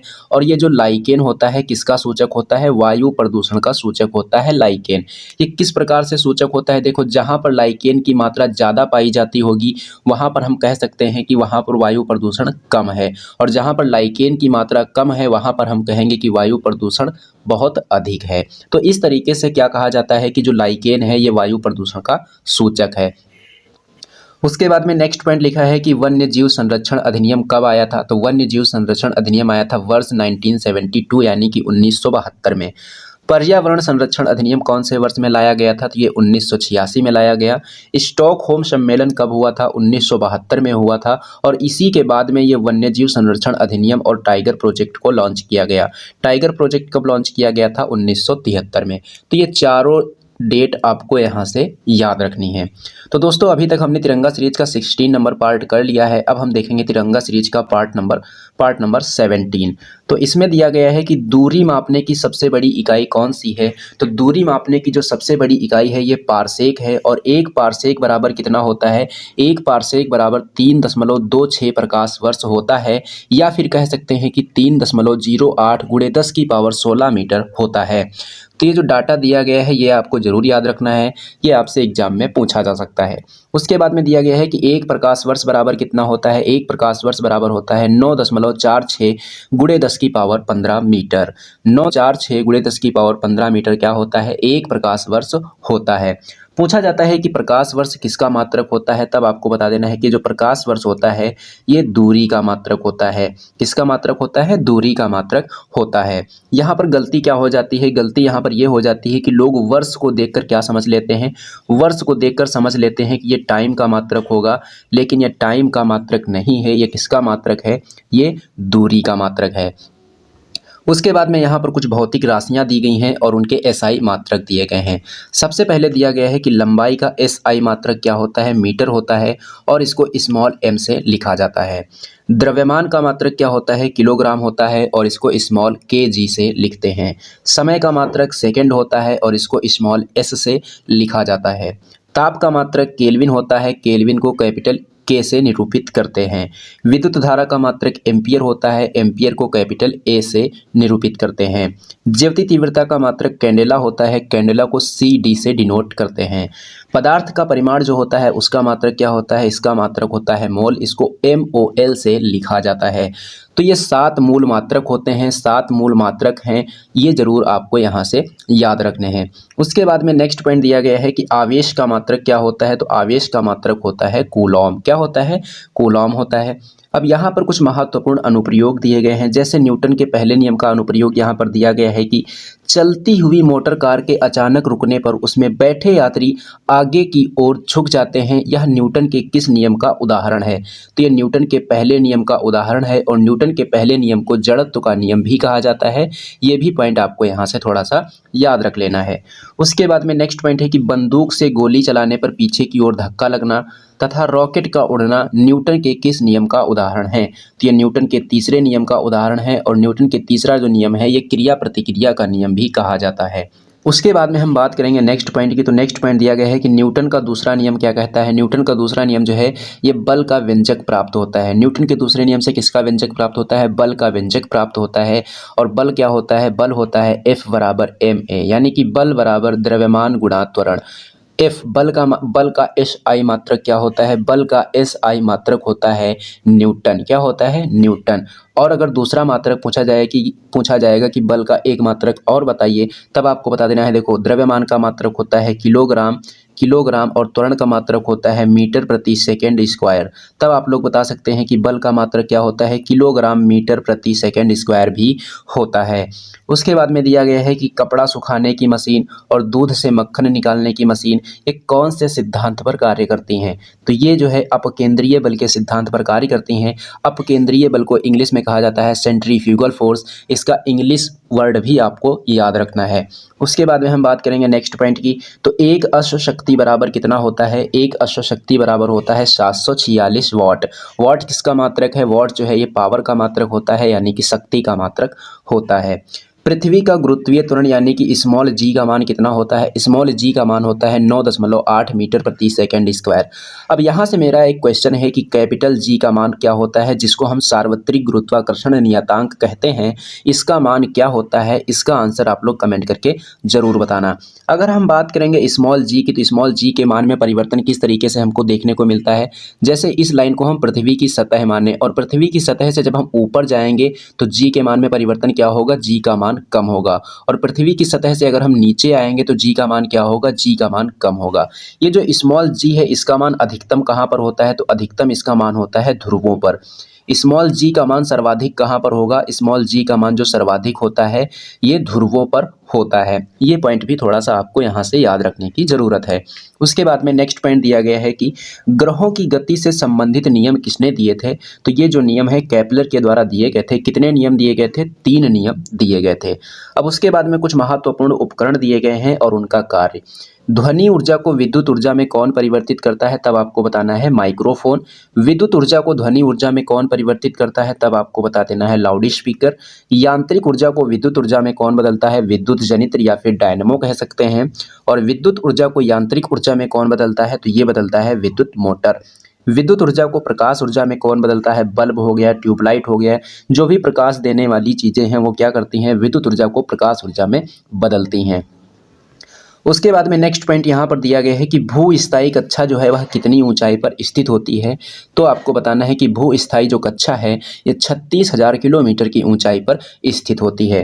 पृथ्वी के लिए पलायन वेग का मान कितना होता है? एस्केप वेलोसिटी का मान कितना होता है? तो ये होता है 11.2 किलोमीटर पर सेकेंड। दाब का मात्रक क्या होता है? दाब का मात्रक होता है पास्कल। और वायुमंडलीय दाब जो किससे मापते हैं? वायुमंडलीय जो दाब है इसको बैरोमीटर से मापा जाता है। उसके बाद में नेक्स्ट पॉइंट दिया गया है कि जल का अधिकतम घनत्व कितने तापमान पर होता है? तो ये होता है 4 डिग्री सेंटीग्रेड पर। लालटेन या लैंप की बत्ती में तेल का ऊपर चढ़ना किसका उदाहरण है? तो ये जो है केशिकत्व का उदाहरण है। पानी में तेल छिड़कने पर उसका पृष्ठ तनाव बढ़ जाता है या कम हो जाता है? तब आपको बताना है कि पानी में तेल छिड़कने पर जो उसका पृष्ठ तनाव है ये कम हो जाता है और जो भी मच्छर के लार्वा होते हैं वो पानी में डूबकर मर जाते हैं। उसके बाद में नेक्स्ट पॉइंट की बात करेंगे तो नेक्स्ट पॉइंट पर यहाँ पर दिया गया है कि गर्म सूप स्वादिष्ट होता है क्योंकि इसका जो पृष्ठ तनाव होता है वो कम होता है। किसका? गर्म सूप का पृष्ठ तनाव कम होने के कारण ये सर्वाधिक स्वादिष्ट लगता है। ध्वनि तरंग कैसी तरंग है? तो ध्वनि तरंग जो है ये अनुदैर्ध्य तरंग है। कैसी तरंग है? अनुदैर्ध्य तरंग है। उसके बाद में नेक्स्ट पॉइंट दिया गया है अल्फा, बीटा और गामा में भेदन क्षमता सबसे अधिक किसकी होती है? तो इसमें सबसे अधिक भेदन क्षमता होती होती है गामा की, सबसे अधिक गामा की, उससे कम बीटा की और सबसे कम अल्फा की। उसके बाद में यहाँ पर नेक्स्ट पॉइंट दिया गया है अपश्रव्य तरंग, श्रव्य तरंग और पराश्रव्य तरंग। अपश्रव्य जो तरंग होती हैं इनकी आवृत्ति कितनी होती है? इनकी आवृत्ति होती है 20 हर्ट्ज से कम। और जो श्रव्य तरंगे होते हैं इनकी आवृत्ति कितनी होती है? 20 हर्ट्ज से लेकर 20,000 हर्ट्ज के बीच में क्या होती है? श्रव्य तरंगे होती हैं। और पराश्रव्य तरंगों की आवृत्ति कितनी होती है? 20,000 हर्ट्ज से अधिक होती है। और यहाँ पर जो ऐसी तरंगे हैं जिनको हम सुन सकते हैं वो केवल है श्रव्य तरंगे, ना तो हम इनको सुन सकते हैं और ना ही इनको सुन सकते हैं, हम केवल सुन सकते हैं श्रव्य तरंगों को। उसके बाद में दिया गया है कि जो चमगादड़ होता है वह कौन सी तरंगों का उत्सर्जन करता है? तो ये जो है पराश्रव्य तरंगों का उत्सर्जन करता है। पराश्रव्य तरंगों को इंग्लिश में कहते हैं अल्ट्रासोनिक वेव्स। तो ये वर्ड भी आपको यहाँ से थोड़ा याद रखना है। चमगादड़ की बात करेंगे तो चमगादड़ को और किस नाम से जाना जाता है? तो इसको हम फ्लाइंग फॉक्स भी कहते हैं। फ्लाइंग फॉक्स किसे कहा जाता है? चमगादड़ को कहा जाता है। नेक्स्ट पॉइंट दिया गया है कि भ्रूण की जांच करने में, गुर्दा में बनने वाली पथरी की जांच करने में और दूध में हानिकारक जीवाणुओं को नष्ट करने में कौन सी तरंगों का प्रयोग किया जाता है? तब आपको बता देना है कि इसमें भी अल्ट्रासोनिक वेव्स यानी कि पराश्रव्य तरंगों का उपयोग किया जाता है। नेक्स्ट पॉइंट दिया गया है कि वायु में जो ध्वनि की चाल होती है कितनी होती है? तो लूसेंट में जो यहाँ पर दिया गया है 332 मीटर प्रति सेकंड दिया गया है, लेकिन सर के द्वारा जो है उन्होंने 343 मीटर प्रति सेकंड बताया है। अब आप लोग बताना कि इसमें से आप किसको सबसे अच्छा मानना चाहेंगे कि ये सही होगा या फिर ये सही होगा। अगर हम बात करेंगे ध्वनि की चाल की, तो ध्वनि की चाल जो सर्वाधिक होती है किसमें होती है? ध्वनि की चाल जो सर्वाधिक होती है ये ठोस में होती है। किसमें होती है? ठोस में होती है। और अगर पूछेंगे कि निर्वात में ध्वनि की चाल कितनी होती है, तो निर्वात में ध्वनि की चाल होती है 0, क्योंकि जो ध्वनि होती है इसको चलने के लिए किसी न किसी माध्यम की आवश्यकता जरूर होती है। अगर हम बात करेंगे ध्वनि की चाल की, तो ध्वनि की चाल में परिवर्तन किस तरीके से हमको देखने को मिलता है? अगर तापमान 1 डिग्री सेंटीग्रेड अगर बढ़ जाता है तो ध्वनि की चाल कितनी बढ़ जाती है? 0.61 मीटर प्रति सेकंड ध्वनि की चाल बढ़ जाती है। निर्वात में प्रकाश की चाल कितनी होती है? निर्वात में प्रकाश की चाल जो होती है ये होती है 3 × 10⁸ मीटर प्रति सेकंड। परम शून्य ताप किसे कहा जाता है? परम शून्य ताप जो है ये 0 केल्विन को कहा जाता है, या फिर हम कह सकते हैं कि -273.15 डिग्री सेल्सियस या सेंटीग्रेड को भी परम शून्य ताप के नाम से जाना जाता है। नेक्स्ट पॉइंट की बात करेंगे तो नेक्स्ट पॉइंट यहाँ पर दिया गया है कि पदार्थ की चौथी अवस्था कौन सी है? पदार्थ की चौथी अवस्था कौन सी है? ये है प्लाज्मा। हवा यौगिक है या मिश्रण? तो हवा एक मिश्रण है, क्योंकि जो यौगिक होता है, यौगिक बनाने के लिए अगर किसी चीज़ को हमें मिलाना है तो उनको एक निश्चित अनुपात में मिलाना होता है। निश्चित अनुपात में मिलाना होता है, जैसे कि हम किसी चीज़ को मिला रहे हैं 2:1, तो इसमें हमको पता है कि किसी चीज़ को हमने 2:1 में मिलाया है, तो इसको हम कहते हैं यौगिक। लेकिन मिश्रण क्या होता है? मिश्रण में क्या होता है? किसी किन्हीं भी 2-3 चीज़ों को उठाया और ऐसे ही उनको मिक्स कर दिया, कोई भी उनका रेशियो नहीं है कि कौन सी किसकी कितनी मात्रा है, तो उसको हम क्या कहते हैं? मिश्रण कहते हैं। लेकिन जो यौगिक होता है इसमें जो मात्रा होती है वो निश्चित होती है। उसके बाद में हम नेक्स्ट पॉइंट की बात करेंगे तो इलेक्ट्रॉन की खोज किसने की थी? प्रोटॉन की खोज किसने की थी? और न्यूट्रॉन की खोज किसने की थी? तो इलेक्ट्रॉन की खोज जो है जे थॉमसन ने की, प्रोटॉन की खोज गोल्डस्टीन ने की थी और न्यूट्रॉन की खोज किसने की थी? जेम्स चैडविक ने की थी। अगर हम बात करेंगे कि इलेक्ट्रॉन पर कैसा आवेश होता है, तो ऋण आवेश होता है, और प्रोटॉन पर धन आवेश होता है, और न्यूट्रॉन पर किसी भी प्रकार का आवेश नहीं होता है, यानी कि ये उदासीन होता है। उसके बाद में हम नेक्स्ट पॉइंट की बात करेंगे तो नाभिक में धनावेश होगा, ये बात किसने बताई थी? तो ये बताया था रदरफोर्ड ने। और परमाणु सिद्धांत किसके द्वारा दिया गया है? ये जॉन डाल्टन के द्वारा दिया गया। द्रव्यमान संख्या को कैसे निकाला जाता है? तो द्रव्यमान संख्या को अगर हमको निकालना है तो न्यूट्रॉनों की संख्या और प्रोटॉनों की संख्या को अगर हम जोड़ देंगे तो हमें क्या मिल जाएगी? द्रव्यमान संख्या मिल जाएगी, जिसको हम कैपिटल ए से डिनोट करते हैं। नेक्स्ट पॉइंट दिया गया है कि चट्टानों की आयु ज्ञात करने में किस समस्थानिक का उपयोग किया जाता है? तो यूरेनियम 235 जो है इसका उपयोग चट्टानों की आयु ज्ञात करने में किया जाता है। अगर बात करेंगे जीवाश्म की आयु ज्ञात करने में किसका उपयोग किया जाता है? तो कार्बन 14 का उपयोग किया जाता है। के नियंत्रण में कौन से समस्थानिक का उपयोग करते हैं? कोबाल्ट 60 का उपयोग करते हैं। थायराइड ग्रंथि के उपचार में कौन से समस्थानिक का उपयोग करते हैं? आयोडीन 131 का। और आयोडीन की जो कमी से होने वाला रोग है, कौन सा रोग है? घेंघा रोग है। नेक्स्ट पॉइंट दिया गया है कि मेंडलीफ के अनुसार आवर्त सारणी का आधार क्या है, तो इसका आधार है द्रव्यमान संख्या यानी कि ए। आधुनिक आवर्त सारणी किसने प्रतिपादित की थी, मोजले ने। और इनकी आवर्त सारणी का आधार क्या था, इनकी आवर्त सारणी का आधार है परमाणु क्रमांक यानी कि जिसको हम कैपिटल जेड से डिनोट करते हैं। त्रिक के नियम का प्रतिपादन किसने किया था, तो ये डोबे-राइनर ने किया था और इन्होंने केवल 3 ही त्रिक दिए थे। कितने त्रिक दिए थे, 3 ही त्रिक दिए थे। अष्टक सिद्धांत का प्रतिपादन किसने किया था, तो ये प्रतिपादन किया था न्यूलैंड्स ने। आधुनिक आवर्त सारणी में आवर्त की संख्या कितनी है और वर्ग की संख्या कितनी है, तो आवर्त की संख्या है 7 और वर्ग की संख्या है 18। इस प्रकार से जो लाइनें हमको देखने को मिलती हैं आवर्त सारणी में उनको हम कहते हैं आवर्त, और ये जो स्तंभ के रूप में लाइनें हमको देखने को मिलती हैं इनको हम क्या कहते हैं, इनको हम कहते हैं वर्ग या समूह। सिरका में कौन सा अम्ल पाया जाता है, एसिटिक अम्ल पाया जाता है। नींबू में कौन सा अम्ल होता है, सिट्रिक अम्ल होता है। और टमाटर में कौन सा अम्ल पाया जाता है, ऑक्सैलिक अम्ल पाया जाता है। चींटी में कौन सा अम्ल पाया जाता है, चींटी में पाया जाता है फार्मिक अम्ल।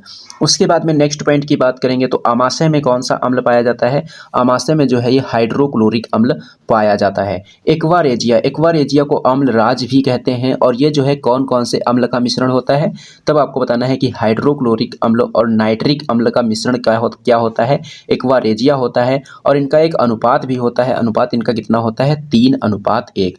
और ये जो एक्वारेजिया है इसको रॉयल वाटर के नाम से भी जाना जाता है। उसके बाद में कुछ महत्वपूर्ण सूत्र लिखे हुए हैं, जैसे कि पहला सूत्र है कि बुझे हुए चूने का रासायनिक सूत्र क्या होता है, CaOH का होल ट्वाइस। रासायनिक नाम पूछेगा तो बता देंगे कैल्शियम हाइड्रोक्साइड। बिना बुझा हुआ चूना का रासायनिक सूत्र होता है CaO और रासायनिक नाम पूछेगा तो बता देंगे calcium oxide. Milk of magnesia का रासायनिक सूत्र पूछेगा तो MgOH का होल ट्वाइस। रासायनिक नाम पूछेगा तो magnesium hydroxide. Milk of magnesia जो है एक प्रकार का एंटा एसिड है, क्या है, एक प्रकार का ये एंटा एसिड भी है।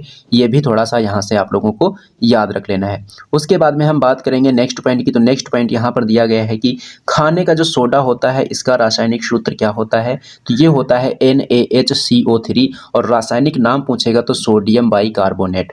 धावन सोडा का रासायनिक सूत्र होता है Na2CO3.10H2O और रासायनिक नाम पूछेगा तो सोडियम कार्बोनेट। कास्टिक सोडा का रासायनिक सूत्र होता है NaOH और रासायनिक नाम पूछेगा तो सोडियम हाइड्रोक्साइड। उसके बाद में नेक्स्ट पॉइंट दिया गया है कि पीएच स्केल की खोज किसने की थी, तो ये खोज की थी सोरेनसन ने। पीएच पैमाना जो है ये 0 से लेकर 14 तक होता है और बीच में 7 होता है। 7 का मतलब है उदासीन, और 7 के अगर जितना ज़्यादा हम इधर बढ़ेंगे उतनी ज़्यादा क्या होगी, अम्लीयता बढ़ेगी, और जितना ज़्यादा 7 के इधर बढ़ेंगे उतनी ज़्यादा क्या बढ़ेगी, क्षारीयता बढ़ती जाएगी। उसके बाद में नेक्स्ट पॉइंट दिया गया है अम्लीय वर्षा। अम्लीय वर्षा में कौन कौन से अम्ल होते हैं, सल्फ्यूरिक अम्ल और नाइट्रिक अम्ल होते हैं। अम्लीय वर्षा का जो पीएच मान होता है 5 से लेकर 5.5 तक होता है। एल्कीन में कार्बन और हाइड्रोजन की संख्या का अनुपात क्या होता है, 1:2 होता है। किस प्रकार से होता है इसको हम नीचे समझने वाले हैं। एल्केन का सामान्य सूत्र, एल्कीन का सामान्य सूत्र और एल्काइन का सामान्य सूत्र क्या होता है।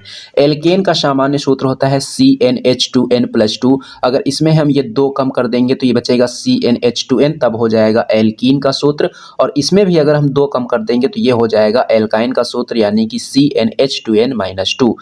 एल्केन का जो सामान्य सूत्र होता है क्या होता है, CnH2n+2 होता है और कार्बन हाइड्रोजन का अनुपात होता है 1:4। एल्कीन में जो कार्बन हाइड्रोजन का अनुपात कितना होता है, 1:2 होता है। उसके बाद में दिया गया है ब्यूटेन। ब्यूटेन में कितने हाइड्रोजन होते हैं, तो ब्यूटेन के लिए n का मान कितना होगा, 4 होगा, और n का मान कितना होगा, 4 होगा। और जब इसमें हम 4 रखेंगे तो h कितने आएंगे, h आएंगे 10, तो हाइड्रोजन इसमें कितने हो गए, 10। उसके बाद में नेक्स्ट पॉइंट दिया गया है कि प्राकृतिक जो रबर है ये किसका बहुलक होता है। प्राकृतिक रबर जो है ये आइसोप्रीन का बहुलक होता है। रबर के वल्कनीकरण में किसका उपयोग किया जाता है, सल्फर का उपयोग किया जाता है। सल्फर को गंधक भी कहते हैं। पेट्रोल की गुणवत्ता किससे अभिव्यक्त की जाती है, तो ये की जाती है ऑक्टेन नंबर में। उसके बाद में नेक्स्ट पॉइंट दिया गया है कि गोबर गैस, प्राकृतिक गैस, बायोगैस में मुख्यतः कौन सी गैस पाई जाती है, तो इसमें मुख्यतः मीथेन गैस पाई जाती है। और मीथेन गैस को हम क्या कहते हैं, मार्स गैस भी कहते हैं। धान के खेत से कौन सी गैस निकलती है, मीथेन गैस। आर्द्रभूमि से कौन सी गैस निकलती है, मीथेन गैस। कोयले की खान से कौन सी गैस निकलती है, मीथेन गैस। जुगाली करने वाले मवेशी कौन सी गैस छोड़ते हैं, मीथेन गैस छोड़ते हैं। नेक्स्ट पॉइंट दिया गया है कि एलपीजी और सीएनजी का मुख्य घटक क्या है। तो एलपीजी का मुख्य घटक पूछेगा तो ब्यूटेन और प्रोपेन बताएंगे, और सीएनजी का मुख्य घटक पूछेगा तो क्या बताएंगे, मीथेन बताएंगे। मीथेन का फॉर्मूला क्या होता है, मीथेन का फॉर्मूला होता है CH4। उसके बाद में नेक्स्ट पॉइंट की बात करेंगे तो प्रथम विश्व युद्ध में किस गैस का प्रयोग किया गया था। तो इसमें सल्फर मस्टर्ड गैस का उपयोग किया गया था। फलों को कृत्रिम रूप से पकाने के लिए किसका उपयोग किया जाता है, एथिलीन हार्मोन का भी किया जाता है, एसिटिलीन गैस का भी किया जाता है, और कैल्शियम कार्बाइड का भी किया जाता है। आप अपने ऑप्शन के हिसाब से अपना सही आंसर टिक कर सकते हैं। उसके बाद में नेक्स्ट पॉइंट दिया गया है कि ओजोन क्षरण का प्रमुख कारण कौन सी गैस है। तो ये है CFC। CFC को कहते हैं क्लोरोफ्लोरोकार्बन, और इसको फ्रेऑन भी कहा जाता है। ये जो फ्रेऑन गैस है फ्रीज AC में पाई जाती है। और ओजोन छिद्र जो है पहली बार किसने देखा था, ये देखा था फॉरमैन ने। किसने देखा था, फॉरमैन ने। और ओजोन परत के संरक्षण के लिए एक प्रोटोकॉल होता है, मॉन्ट्रियल प्रोटोकॉल। कब हुआ था, 16 सितंबर 1987 को। कहाँ हुआ था, कनाडा में हुआ था। इसीलिए 16 सितंबर को ओजोन संरक्षण दिवस भी मनाया जाता है। खाद्य पदार्थों के परिरक्षण में कौन से रसायन का उपयोग किया जाता है। तब आपको बता देना है कि इसमें सोडियम बेंजोएट का उपयोग किया जाता है। अब यहाँ पर कुछ कोयले के प्रकार दिए गए हैं। कोयले के प्रकार कौन कौन से हैं, पीट कोयला, लिग्नाइट कोयला, बिटुमिनस कोयला और एंथ्रेसाइट कोयला। ये किसके प्रकार हैं, ये जो है कोयले के प्रकार हैं। और सर्वश्रेष्ठ कोयले का प्रकार कौन सा है, एंथ्रेसाइट है।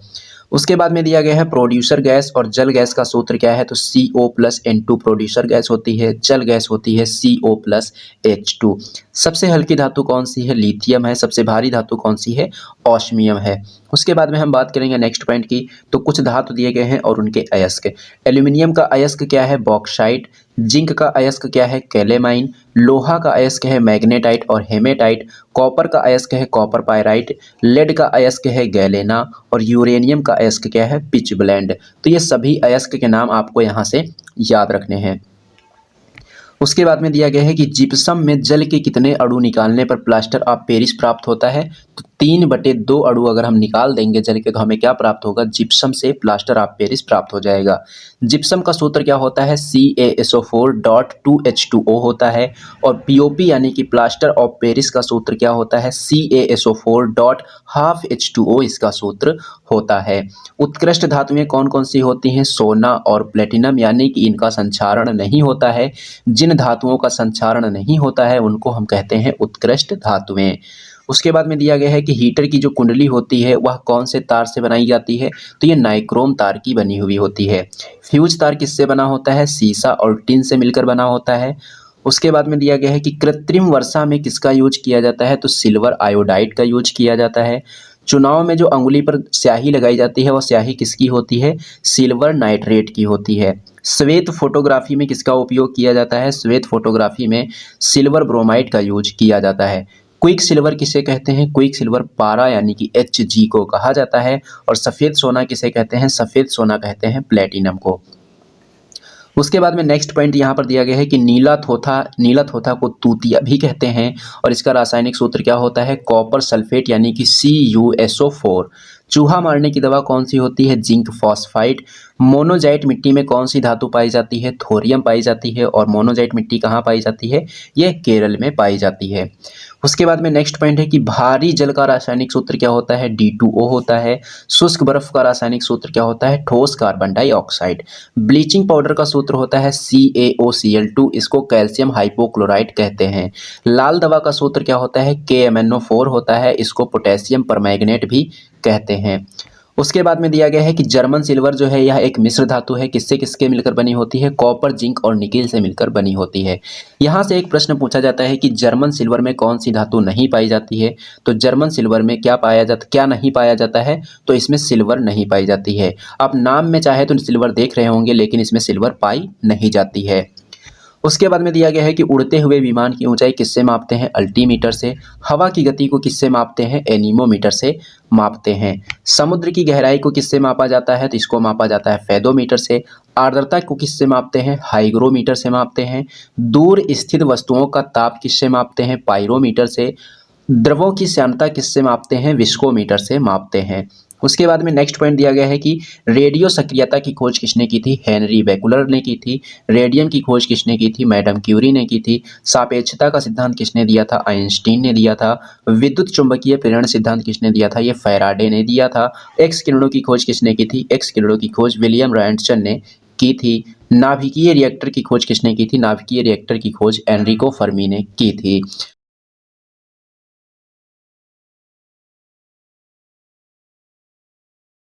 तो दोस्तों यहाँ पर अपना जो सबसे पहला पॉइंट दिया गया है, इसमें पूछा गया है कि जीव विज्ञान शब्द का प्रयोग सबसे पहले किसने किया था?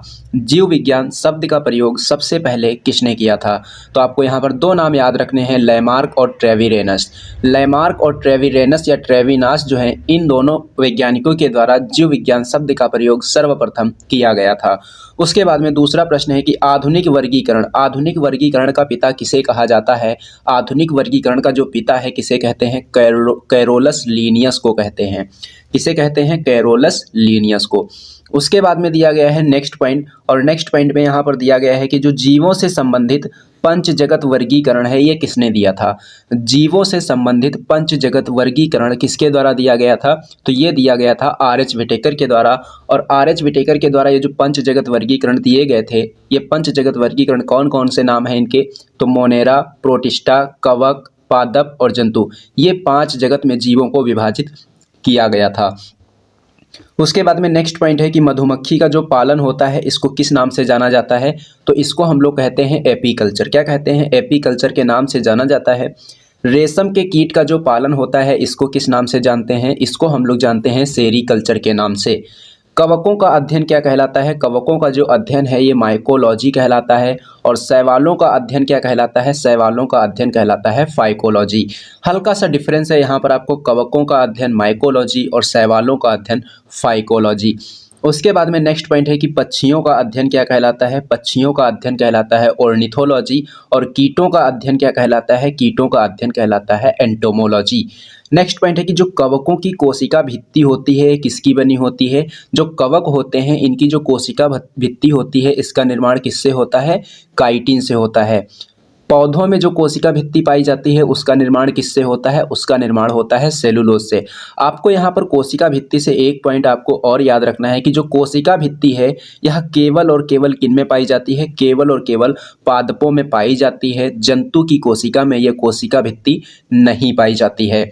उसके बाद में हम बात करेंगे नेक्स्ट पॉइंट की, कोशिका द्रव्य। कोशिका द्रव्य क्या होता है? जैसे इसको हम सेल माने, इस सेल में जो ये द्रव भरा हुआ होता है, सेल में पाए जाने वाले द्रव को क्या कहते हैं? सेल में पाए जाने वाले द्रव को कहते हैं कोशिका द्रव्य। और इसी में एक न्यूक्लियस पाया जाता है, नाभिक में पाया जाता है। और न्यूक्लियस में जो द्रव पाया जाता है और जो कोशिका में द्रव पाया जाता है, इन दोनों को अगर एक ही में मिला दिया जाए तो इसको हम क्या कहते हैं? प्रोटोप्लाज्म कहते हैं, यानी कि जीव द्रव्य कहते हैं। वही प्रश्न यहाँ पर आपसे पूछा गया है कि अगर कोशिका द्रव्य और केंद्रक द्रव्य को एक ही में मिला दिया जाए तो इसको क्या नाम दिया जाता है? तो इसको नाम दिया जाता है जीव द्रव्य, यानी कि प्रोटोप्लाज्म। उसके बाद में जो जीव द्रव्य शब्द है, ये जीव द्रव्य नाम का जीव द्रव्य किसके द्वारा दिया गया था? ये दिया गया था पुरकिंजे के द्वारा। किसके द्वारा? पुरकिंजे के द्वारा। नेक्स्ट पॉइंट है यहाँ पर कि जीवित कोशिका की खोज किसने की थी? तो जीवित कोशिका की खोज की थी एंटोनी वॉन ल्यूवेनहॉक ने, शॉर्ट फॉर्म में कहते हैं एवीएल ने। किसने की थी? एवीएल ने की थी, यानी कि एंटोनी वॉन ल्यूवेनहॉक ने। कोशिका की खोज पूछा जाएगा। देखो यहाँ पर जीवित कोशिका है और यहाँ पर केवल और केवल क्या लिखा है? कोशिका लिखा है। तो जिस प्रकार से यहाँ पर हमने लिख रखा है, इस प्रकार से अगर आपको दिखता है तो आपको क्या बताना है? कोशिका की खोज बताना है। रॉबर्ट हुक कब की थी? इन्होंने इसकी खोज 1665 में की थी। यहाँ पर जो केवल और केवल हमने कोशिका लिखा है, इसके स्थान पर आपको मृत कोशिका भी लिखा हुआ मिल सकता है। अगर यहाँ पर मृत कोशिका अगर लिखा हुआ है तो मृत कोशिका की खोज भी किसने की थी? रॉबर्ट हुक ने की थी। और जीवित कोशिका की खोज किसने की थी? एंटोनी वॉन ल्यूवेनहॉक ने की थी। कोशिका का अध्ययन क्या कहलाता है? कोशिका का जो अध्ययन है, ये साइटोलॉजी कहलाता है। और कोशिका सिद्धांत किसके द्वारा दिया गया था? कोशिका सिद्धांत दिया गया था स्लाइडेन एवं स्वान के द्वारा। कोशिका सिद्धांत किसके द्वारा दिया गया था? कोशिका सिद्धांत स्लाइडेन एवं स्वान के द्वारा दिया गया था।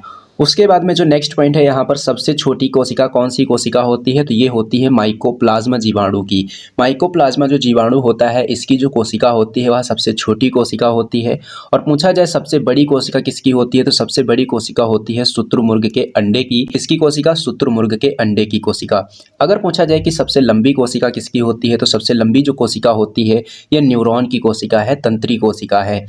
उसके बाद में जो नेक्स्ट पॉइंट है यहाँ पर कोशिका झिल्ली से संबंधित दिया गया है। पहली बात तो आपको यहाँ से ये याद रखना है कि जिस प्रकार से हमने कोशिका भित्ति के बारे में पढ़ा, सेल वॉल के बारे में पढ़ा, सेल वॉल जो है केवल और केवल किन में पाई जाती थी, पादप की कोशिका में पाई जाती थी। लेकिन जो कोशिका झिल्ली है यह पादप की कोशिका में भी पाई जाती है और जंतु की कोशिका में भी पाई जाती है। तो ये पॉइंट पहले आपको यहाँ से याद रख लेना है। उसके बाद में अगर हम बात करेंगे जो कोशिका झिल्ली की प्रकृति होती है, कैसी होती है, तब आपको बता देना है कि ये अर्धपारगम्य होती है। कैसी होती है, अर्धपारगम्य होती है। सेंट्रोसोम, सेंट्रोसोम किन में पाए जाते हैं, फिर से आपको याद रखना है कि जो सेंट्रोसोम है यह केवल और केवल जंतुओं में पाए जाते हैं, पादपों में नहीं पाए जाते हैं। सेंट्रोसोम का काम क्या होता है, सेंट्रोसोम का काम होता है कोशिका का विभाजन करना। उसके बाद में हम बात करेंगे कि प्रोटीन की फैक्ट्री किसे कहा जाता है, तो प्रोटीन की फैक्ट्री कहा जाता है राइबोसोम को। किसे कहते हैं, राइबोसोम को कहते हैं। और राइबोसोम को और किस नाम से जाना जाता है, तब आपको बता देना है कि राइबोसोम को पैलेट कण के नाम से भी जाना जाता है। अगर हम बात करेंगे राइबोसोम के बारे में, तो राइबोसोम जो है यह सबसे छोटा कोशिकांग है। सबसे छोटा कोशिकांग कौन सा है, सबसे छोटा कोशिकांग है राइबोसोम। उसके बाद में हम बात करेंगे नेक्स्ट पॉइंट की, तो नेक्स्ट पॉइंट है कि माइटोकॉन्ड्रिया की खोज किसने की थी। माइटोकॉन्ड्रिया की जो खोज है ये अल्टमान के द्वारा की गई थी। अगर हम बात करेंगे माइटोकॉन्ड्रिया की, तो माइटोकॉन्ड्रिया को पावर हाउस ऑफ सेल भी कहा जाता है। बहुत ही प्यारा प्रश्न यहाँ से पूछा जाता है कि पावर हाउस ऑफ सेल किसे कहा जाता है, तब आपको बता देना है कि पावर हाउस ऑफ जो सेल है ये माइटोकॉन्ड्रिया को कहा जाता है। और माइटोकॉन्ड्रिया की जो खोज है किसने की थी, अल्टमान ने की थी। अगला प्रश्न है यहाँ पर आत्मघाती थैली या फिर कह सकते हैं आत्महत्या की थैली। आत्महत्या की थैली किसे कहा जाता है, तो ये कहा जाता है लाइसोसोम को। किसे कहते हैं, लाइसोसोम को। नेक्स्ट पॉइंट है कि प्रकाश संश्लेषण की क्रिया जो होती है यह कहाँ पर संपन्न होती है। प्रकाश संश्लेषण की क्रिया कहाँ पर संपन्न होती है, तो ये संपन्न होती है क्लोरोफिल में, यानी कि पर्णहरित में। अब पर्णहरित से संबंधित दो प्रश्न और पूछे जाते हैं। ये है कि पादप का रसोई घर किसे कहा जाता है, तो पादप का जो रसोई घर है ये क्लोरोफिल यानी कि पर्णहरित को कहा जाता है। दूसरा प्रश्न यहाँ से ये पूछा जाता है कि क्लोरोफिल में कौन सी धातु पाई जाती है, तब आपको बता देना है कि क्लोरोफिल या फिर पर्णहरित में मैग्नीशियम धातु पाई जाती है। तो ये तीन प्रश्न यहाँ से आपको जरूर याद रखने हैं। उसके बाद में जो नेक्स्ट पॉइंट की बात करेंगे, तो नेक्स्ट पॉइंट यहाँ पर दिया गया है कि जो टमाटर का रंग होता है कैसा होता है, लाल होता है। यह किसके वजह से होता है, तो ये होता है लाइकोपिन की वजह से। किसकी वजह से, लाइकोपिन की वजह से टमाटर का रंग कैसा होता है, लाल होता है। डीएनए, डीएनए में कौन से नाइट्रोजनी क्षारक पाए जाते हैं, तो डीएनए में 4 नाइट्रोजनी क्षारक पाए जाते हैं। ये कौन कौन से हैं, एडेनिन, गुवानिन, साइटोसिन और थायमिन। अगर हम बात करेंगे आरएनए की, तो आरएनए में कौन से नाइट्रोजनी क्षारक पाए जाते हैं, तो ये तीनों तो सेम रहते हैं, एडेनिन, गुवानिन, साइटोसिन। लेकिन आरएनए में जो थायमिन है, थायमिन की जगह पर क्या आ जाता है, थायमिन की जगह पर यहाँ पर यूरेसिल आ जाता है। केवल और केवल यही इसमें डिफरेंस होता है। उसके बाद में हम बात करेंगे नेक्स्ट पॉइंट की, तो डीएनए का जो डबल हेलिक्स मॉडल है ये किसके द्वारा दिया गया था, ये दिया गया था वाटसन एवं क्रिक के द्वारा। और इसी मॉडल को प्रस्तुत करने के लिए इन्हें 1962 में क्या किया गया था, नोबेल पुरस्कार से भी सम्मानित किया गया था। उसके बाद में हम बात करेंगे नेक्स्ट पॉइंट की, तो आरएनए में थायमिन के स्थान पर क्या आ जाता है, जैसा कि अभी हमने आपको बताया कि जो आरएनए है उसमें थायमिन के स्थान पर क्या आ जाता है, यूरेसिल आ जाता है। केंद्रक की खोज किसने की थी, केंद्रक की खोज की गई थी रॉबर्ट ब्राउन के द्वारा। किसके द्वारा, रॉबर्ट ब्राउन के द्वारा। उसके बाद में हम बात करेंगे नेक्स्ट पॉइंट की, समसूत्री विभाजन में एक जनन कोशिका से कितनी संतति कोशिकाओं का निर्माण होता है। तो समसूत्री जो विभाजन होता है उसमें एक जनन कोशिका से कितनी संतति कोशिकाओं का निर्माण होता है, तो 2 कोशिकाओं का निर्माण होता है। अगर हम बात करेंगे अर्धसूत्री विभाजन की, तो अर्धसूत्री विभाजन में एक कोशिका से कितनी संतति कोशिकाओं का निर्माण होता है, तब आपको बता देना है 4 कोशिकाओं का। अर्धसूत्री में 1 से 4 का निर्माण होता है, समसूत्री में 1 से 2 का निर्माण होता है। उसके बाद में हम बात करेंगे नेक्स्ट पॉइंट की, तो नेक्स्ट पॉइंट यहाँ पर दिया गया है कि आनुवांशिकता का जनक किसे कहा जाता है। आनुवांशिकता का जनक जो है ये ग्रेगर जॉन मेंडल को कहा जाता है। मनुष्य में कितनी कायिक गुणसूत्र यानी कि कितने ऑटोसोम पाए जाते हैं? तो कुल मिलाकर 22 जोड़ी ऑटोसोम पाए जाते हैं, या फिर कह सकते हैं कि 44 गुणसूत्र जो होते हैं कायिक गुणसूत्र पाए जाते हैं। अगर हम बात करेंगे कि मनुष्य में कुल गुणसूत्रों की संख्या कितनी होती है, तो ये होती है 23 जोड़ी, या फिर हम कह सकते हैं 46 गुणसूत्र। अगर बात की जाए नेक्स्ट पॉइंट की, तो मनुष्य में जो लैंगिक गुणसूत्र हैं इनकी संख्या कितनी होती है? इनकी संख्या होती है 1 जोड़ी, या फिर कह सकते हैं 2 गुणसूत्र। और जो लिंग का निर्धारण होता है वह कौन से गुणसूत्र की वजह से होता है? तो ये होता है वाई गुणसूत्र से। और वाई गुणसूत्र किसमें पाया जाता है? पुरुषों में पाया जाता है। उसके बाद में हम बात करेंगे नेक्स्ट पॉइंट की। तो नेक्स्ट पॉइंट यहाँ पर दिया गया है कि वायु प्रदूषण का जो संकेतक है ये क्या है? तो ये है लाइकेन। लाइकेन के बारे में एक प्रश्न और पूछा जाता है, वो ये है कि लाइकेन जो है यह किसका सहजीवन है? लाइकेन किसका सहजीवन है? तब आपको बता देना है कि ये जो है कवक और शैवाल का सहजीवन है। नेक्स्ट पॉइंट है कि जो लिटमस पत्र है इसका निर्माण किससे होता है? लिटमस पत्र का जो निर्माण है ये लाइकेन के कारण होता है, लाइकेन से होता है। अब बात करेंगे लिटमस पत्र की। लिटमस पत्र अगर नीला से लाल हो जाता है तो ये इसकी प्रकृति कैसी होगी? तो ये अम्ल होगा, यानी कि ये अम्ल की पहचान करवाएगा। अगर लाल से नीला हो जाता है, लिटमस पत्र जो है लाल से नीला होता है, तो इसका मतलब क्या है? क्षार है। अब यहाँ से प्रश्न कैसे पूछा जाता है? प्रश्न इस प्रकार से पूछा जाता है कि जो क्षार होते हैं वह लिटमस पत्र को कौन से कलर में चेंज करते हैं? तो ये करते हैं लाल से नीला। और जो अम्ल होते हैं ये लिटमस पत्र को क्या करते हैं? नीला से लाल करते हैं। उसके बाद में हम बात करेंगे नेक्स्ट पॉइंट की। जीवाणु विज्ञान का पिता किसे कहा जाता है? जीवाणु विज्ञान का पिता कहा जाता है एंटोनी वॉन ल्यूवेनहॉक को, जिन्होंने जीवित कोशिका की खोज की थी। रेबीज का टीका, रेबीज का टीका किसके द्वारा खोजा गया था? ये लुई पास्चर के द्वारा खोजा गया था। और जो रेबीज रोग है इसको और किस नाम से जाना जाता है? हाइड्रोफोबिया के नाम से जाना जाता है, और यह कुत्ते के काटने से होने वाला रोग है। उसके बाद में नेक्स्ट पॉइंट है कि वायुमंडलीय जो नाइट्रोजन है इसका स्थिरीकरण कौन से जीवाणु के द्वारा किया जाता है? तो ये किया जाता है राइजोबियम जीवाणु के द्वारा। प्रकाश संश्लेषण के दौरान कौन सी गैस ग्रहण की जाती है और कौन सी गैस उत्सर्जित की जाती है? तो प्रकाश संश्लेषण के दौरान जो ग्रहण होती है गैस वो होती है कार्बन डाइऑक्साइड, और जो उत्सर्जित होती है गैस वो कौन सी होती है? ये होती है ऑक्सीजन। उसके बाद में हम बात करेंगे नेक्स्ट पॉइंट की। तो नेक्स्ट पॉइंट है यहाँ पर, जब जंतु श्वसन करते हैं या फिर जब पादप श्वसन करते हैं, तो श्वसन चाहे जंतु करें चाहे पादप करें, ये कौन सी गैस का अवशोषण करते हैं? तब आपको बताना है कि ये ऑक्सीजन गैस का ही अवशोषण करते हैं। उसके बाद में जो नेक्स्ट पॉइंट है यहाँ पर कि पौधों की जो आयु का निर्धारण है या किसके आधार पर किया जाता है?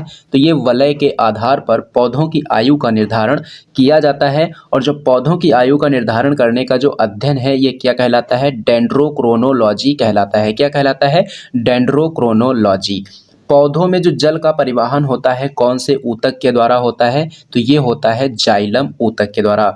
पौधों में खाद्य पदार्थों का जो परिवहन होता है कौन से ऊतक के द्वारा होता है? ये होता है फ्लोएम ऊतक के द्वारा। उसके बाद में जो नेक्स्ट पॉइंट है, वृद्धि रोधक पादप हार्मोन कौन सा है? वृद्धि रोधक पादप हार्मोन कौन सा हार्मोन है? ये है एब्सिसिक हार्मोन। फलों को पकाने में कौन से हार्मोन को प्रयुक्त किया जाता है? तो ये हो जाएगा एथिलीन हार्मोन। उसके बाद में जो नेक्स्ट पॉइंट है कि सबसे छोटा पुष्प कौन सा है? सबसे छोटा पुष्प हो जाएगा उल्फिया, और सबसे बड़ा पुष्प अगर पूछा जाएगा तो ये हो जाएगा रेफ्लेसिया। अगला पॉइंट यहाँ पर है कि रक्त का पीएच मान कितना होता है? रक्त का पीएच मान होता है 7.4, और इसकी प्रकृति कैसी होती है? इसकी प्रकृति होती है हल्का क्षारीय। प्लाज्मा से अगर फाइब्रिनोजिन प्रोटीन को अगर निकाल दिया जाए तो हमें क्या प्राप्त होता है? हमें प्राप्त होता है सीरम। आरबीसी का कब्रिस्तान किसे कहते हैं? प्लीहा को कहते हैं। प्लीहा को इंग्लिश में कहा जाता है स्प्लीन। एनीमिया जो रोग होता है किसकी वजह से होता है? ये होता है रक्त की कमी की वजह से। उसके बाद में हम बात करेंगे नेक्स्ट पॉइंट की। तो नेक्स्ट पॉइंट यहाँ पर दिया गया है कि ल्यूकोसाइट किसे कहते हैं? ल्यूकोसाइट कहा जाता है डब्ल्यूबीसी को। और एरिथ्रोसाइट किसे कहते हैं? एरिथ्रोसाइट कहते हैं आरबीसी को। किसे कहते हैं? आरबीसी को। डेंगू के कारण जो प्रभावित रक्त कणिकाएं हैं, कौन सी रक्त कणिकाएं प्रभावित होती हैं? तो ये होती हैं प्लेटलेट्स, इनको हम हिंदी में बिम्बाणु भी कहते हैं। उसके बाद में हम बात करेंगे नेक्स्ट पॉइंट की। तो नेक्स्ट पॉइंट यहाँ पर दिया गया है कि रक्त का थक्का जमाने में कौन सा विटामिन सहायक होता है? तो ये होता है विटामिन के। उसके बाद में जो नेक्स्ट पॉइंट है, यहाँ पर नेक्स्ट पॉइंट दिया गया है कि रक्त समूह की जो खोज है यह किसने की थी। रक्त समूह की जो खोज है ये लैंड स्टीनर ने की थी। सर्वदाता रक्त समूह कौन सा होता है, ओ निगेटिव होता है।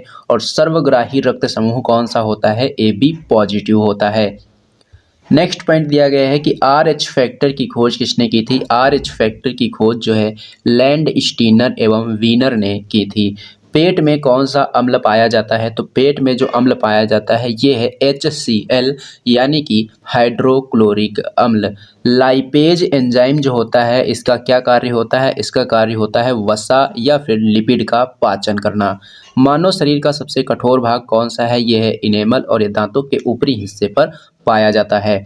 नेक्स्ट पॉइंट है टायलिन और लाइसोजाइम जो एंजाइम है ये कहाँ पाए जाते हैं, तो ये लार ग्रंथि में पाए जाते हैं।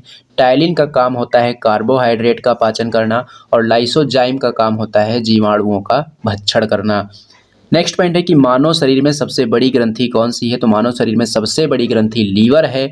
और सबसे बड़ी अंतःस्रावी ग्रंथि पूछेगा तब आपको बताना है थायराइड ग्रंथि। नेक्स्ट पॉइंट दिया गया है कि रक्त का थक्का जमने से रोकने में कौन से प्रोटीन का उपयोग होता है। यानी कि जो रक्त का थक्का जमता था किसकी वजह से, विटामिन के की वजह से। अब यहाँ पर दिया गया है कि रक्त के थक्का जमने का विरोध कौन सा प्रोटीन करता है, तो ये हो जाएगा हिपेरिन प्रोटीन। उसके बाद में जो नेक्स्ट पॉइंट दिया गया है पूर्ण पाचक रस किसे कहा जाता है। पूर्ण पाचक रस कहते हैं अग्न्याशयी रस को। रासायनिक प्रयोगशाला किसे कहा जाता है ह्यूमन बॉडी का, तो ये होता है लीवर। इंसुलिन की कमी से कौन सा रोग होता है, इंसुलिन की कमी से जो रोग होता है ये मधुमेह होता है और इसको डायबिटीज के नाम से भी जानते हैं। इंसुलिन की बात करेंगे तो इंसुलिन जो है ये अग्न्याशय ग्रंथि की बीटा सेल से स्रावित होता है। इंसुलिन कहाँ से स्रावित होता है, इंसुलिन स्रावित होता है अग्न्याशय ग्रंथि की बीटा सेल से। नेक्स्ट पॉइंट दिया गया है कि रक्त परिसंचरण तंत्र की खोज किसने की थी, तो ये खोज जो है विलियम हार्वे के द्वारा की गई थी। नेक्स्ट क्वेश्चन की बात करेंगे तो नेक्स्ट पॉइंट यहाँ पर दिया गया है कि जो सामान्यतः अगर बात करेंगे तो सिराओं में किस प्रकार का रक्त प्रवाहित होता है, तो ये अशुद्ध रक्त प्रवाहित होता है। लेकिन एक सिरा जो है इसका अपवाद है, यानी कि जो पल्मोनरी सिरा है, फुफ्फुसीय जो सिरा है, इसमें शुद्ध रक्त प्रवाहित होता है।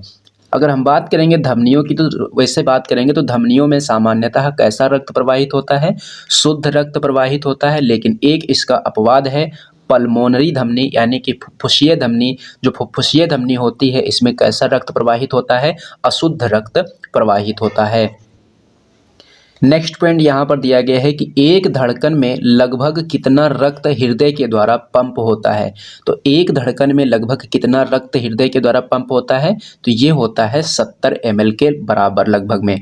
अगर हम बात करेंगे कि जो हृदय होता है 1 मिनट में कितनी बार धड़कता है, तो 1 मिनट में 72 बार धड़कता है। तो इस प्रकार से अगर देखा जाए तो 72 बार धड़केगा और एक बार धड़कने में 70 ml रक्त जो है ये पंप होता है। तो कुल मिलाकर 1 मिनट में कितना हो जाएगा, लगभग 5 लीटर रक्त पंप हो जाएगा। उसके बाद में जो नेक्स्ट पॉइंट है ब्लड प्रेशर। ब्लड प्रेशर को किससे मापा जाता है, तो स्फिग्नोमैनोमीटर से मापा जाता है। ब्लड प्रेशर का माप कितना होता है, 120/80 mmHg होता है। मूत्र का रंग जो हल्का पीला होता है यह कौन से वर्णक की वजह से होता है, तो ये होता है यूरोक्रोम वर्णक की वजह से। ईईजी का मतलब है इलेक्ट्रोइंसेफ्लोग्राम और इसका जो प्रयोग होता है किसके कार्यों का पता लगाने में होता है, तो इसका प्रयोग होता है मस्तिष्क के कार्यों का पता लगाने में। ईसीजी इलेक्ट्रोकार्डियोग्राम, कार्डियो का मतलब है ये हृदय से रिलेटेड है और वही आपसे पूछा जा रहा है कि ईसीजी का संबंध किससे है, तो इसका संबंध है हृदय से। नेक्स्ट पॉइंट की बात करेंगे तो नेक्स्ट पॉइंट यहाँ पर दिया गया है कि शरीर का संतुलन बनाने में मस्तिष्क के कौन से भाग का प्रयोग होता है। शरीर का संतुलन बनाने में मस्तिष्क के कौन से भाग का प्रयोग होता है, तो ये हो जाएगा सेरिबेलम। जांघ की हड्डी जो की हड्डी है फीमर और ये जो सबसे लंबी हड्डी होती है यही होती है। प्रश्न पूछा जाता है कि मनुष्य के शरीर की सबसे लंबी हड्डी कौन सी हड्डी है, तो ये है फीमर। कहाँ पाई जाती है, जांघ में। मनुष्य के शरीर की सबसे छोटी हड्डी है स्टेपी, कहाँ पाई जाती है, कान में पाई जाती है। उसके बाद में जो नेक्स्ट पॉइंट यहाँ पर दिया गया है उसमें पूछा जा रहा है कि अस्थियों से अस्थियों का जोड़ किसके माध्यम से होता है? लिगामेंट के माध्यम से। पसलियों की कुल संख्या कितनी होती है? 12 जोड़ी होती है, या फिर कह सकते हैं 24 होती है। दूध निष्कासन हार्मोन कौन सा हार्मोन है? ये ऑक्सीटोसिन हार्मोन है। कौन सी ग्रंथि से स्रावित होता है? पीयूष ग्रंथि से इसका श्रवण होता है, और पीयूष ग्रंथि को मास्टर ग्रंथि भी कहा जाता है। एडीएच हार्मोन का श्रवण कहाँ से होता है? पीयूष ग्रंथि से होता है, और एडीएच का मतलब क्या है? Anti diuretic hormone. वृद्धि हार्मोन का श्रवण कहाँ से होता है? वृद्धि हार्मोन का श्रवण पीयूष ग्रंथि से होता है। घेंघा रोग किसकी वजह से होता है? आयोडीन की कमी की वजह से। नेक्स्ट पॉइंट यहाँ पर दिया गया है कि रुधिर में कैल्शियम की मात्रा को नियंत्रित करने के लिए पैराथायराइड ग्रंथि के द्वारा कौन से हार्मोन का निष्कासन होता है? तो ये हो जाएगा कैल्सीटोसिन हार्मोन। कौन सा हार्मोन? कैल्सीटोसिन हार्मोन। नेक्स्ट पॉइंट दिया गया है कि बायोलॉजिकल जो क्लॉक है कौन सी ग्रंथि को कहा जाता है? पीनियल ग्रंथि को कहा जाता है। आपातकालीन हार्मोन या फिर फाइट और फ्लाइट हार्मोन किसे कहा जाता है? एड्रेनलिन हार्मोन को कहा जाता है। ऑक्सीजन का जो परिवहन है किसके माध्यम से होता है? हीमोग्लोबिन के माध्यम से होता है। पाइरूविक अम्ल का निर्माण किस प्रकार के श्वसन में होता है? तो पाइरूविक अम्ल का जो निर्माण है ये अनॉक्सी श्वसन में होता है। श्वसन दो प्रकार का होता है, ऑक्सी श्वसन और अनॉक्सी श्वसन। ऑक्सी श्वसन ऑक्सीजन की उपस्थिति में होता है, और अनॉक्सी श्वसन ऑक्सीजन की अनुपस्थिति में होता है। नेक्स्ट पॉइंट की बात करेंगे तो कोशिका की जो ऊर्जा मुद्रा है किसे कहते हैं? कोशिका की ऊर्जा मुद्रा कहा जाता है एटीपी को। एटीपी का मतलब है एडिनोसिन ट्राई, क्या मतलब है इसका? Adenosine try phosphate. ग्लूकोज और फ्रक्टोज को एक ही में मिला दें तो क्या बनेगा? सुक्रोज बनेगा, और सुक्रोज को क्या कहा जाता है? टेबल शुगर के नाम से जाना जाता है। इसी प्रकार से ब्रेन शुगर किसे कहते हैं? ब्रेन शुगर कहते हैं गैलेक्टोज को, और फ्रूट शुगर कहते हैं फ्रक्टोज को। बात करेंगे नेक्स्ट पॉइंट की, तो ग्लूकोज और ग्लूकोज को जब आपस में मिला दिया जाता है तो क्या बनता है? माल्टोज बनता है। और प्रोटीन शब्द का प्रयोग सबसे पहले किसने किया था? ये बर्जीलियस के द्वारा किया गया था। बात करेंगे नेक्स्ट पॉइंट की, तो नेक्स्ट पॉइंट यहाँ पर दिया गया है क्वाशियोरकोर रोग एंड मेरास्मस जो रोग है किसकी वजह से होते हैं? ये प्रोटीन की कमी की वजह से होते हैं। रतौंधी रोग विटामिन ए की कमी के कारण होता है। विटामिन B12 का रासायनिक नाम क्या है? साइनोकोबालामिन है। और इसमें कौन सी धातु पाई जाती है? कोबाल्ट धातु पाई जाती है। विटामिन सी का रासायनिक नाम क्या है? एस्कॉर्बिक एसिड है, और इसकी वजह से स्कर्वी रोग होता है, और स्कर्वी रोग को ही नाविक रोग भी कहा जाता है। विटामिन डी का रासायनिक नाम क्या है? कैल्सीफेरॉल है, और इससे कौन सा रोग होता है? रिकेट्स रोग होता है। विटामिन ई का रासायनिक नाम होता है टोकोफेरॉल, और विटामिन के का रासायनिक नाम होता है फ्लिक्विनोन। क्या होता है? फ्लिक्विनोन। तो दोस्तों ये था आज का आपका सेशन। यह सेशन आपको कैसा लगा है कमेंट बॉक्स में कमेंट करके ज़रूर बताना। अगर सेशन आपको पसंद आया हो तो इसे लाइक करना, और इसे अपने दोस्तों में ज़्यादा से ज़्यादा शेयर भी करना। और हाँ दोस्तों, अगर आप लोगों ने अभी तक हमारे चैनल को सब्सक्राइब नहीं किया है तो चैनल को सब्सक्राइब कर लीजिए, और बेल आइकन पर क्लिक करके ऑल पर ज़रूर क्लिक कर लीजिए, जिससे कि इस चैनल पर जब भी कोई वीडियो अपलोड की जाए तो उसका नोटिफिकेशन आप तक सबसे पहले पहुँचे। तो चलिए दोस्तों, मिलते हैं हम लोग एक नेक्स्ट वीडियो में।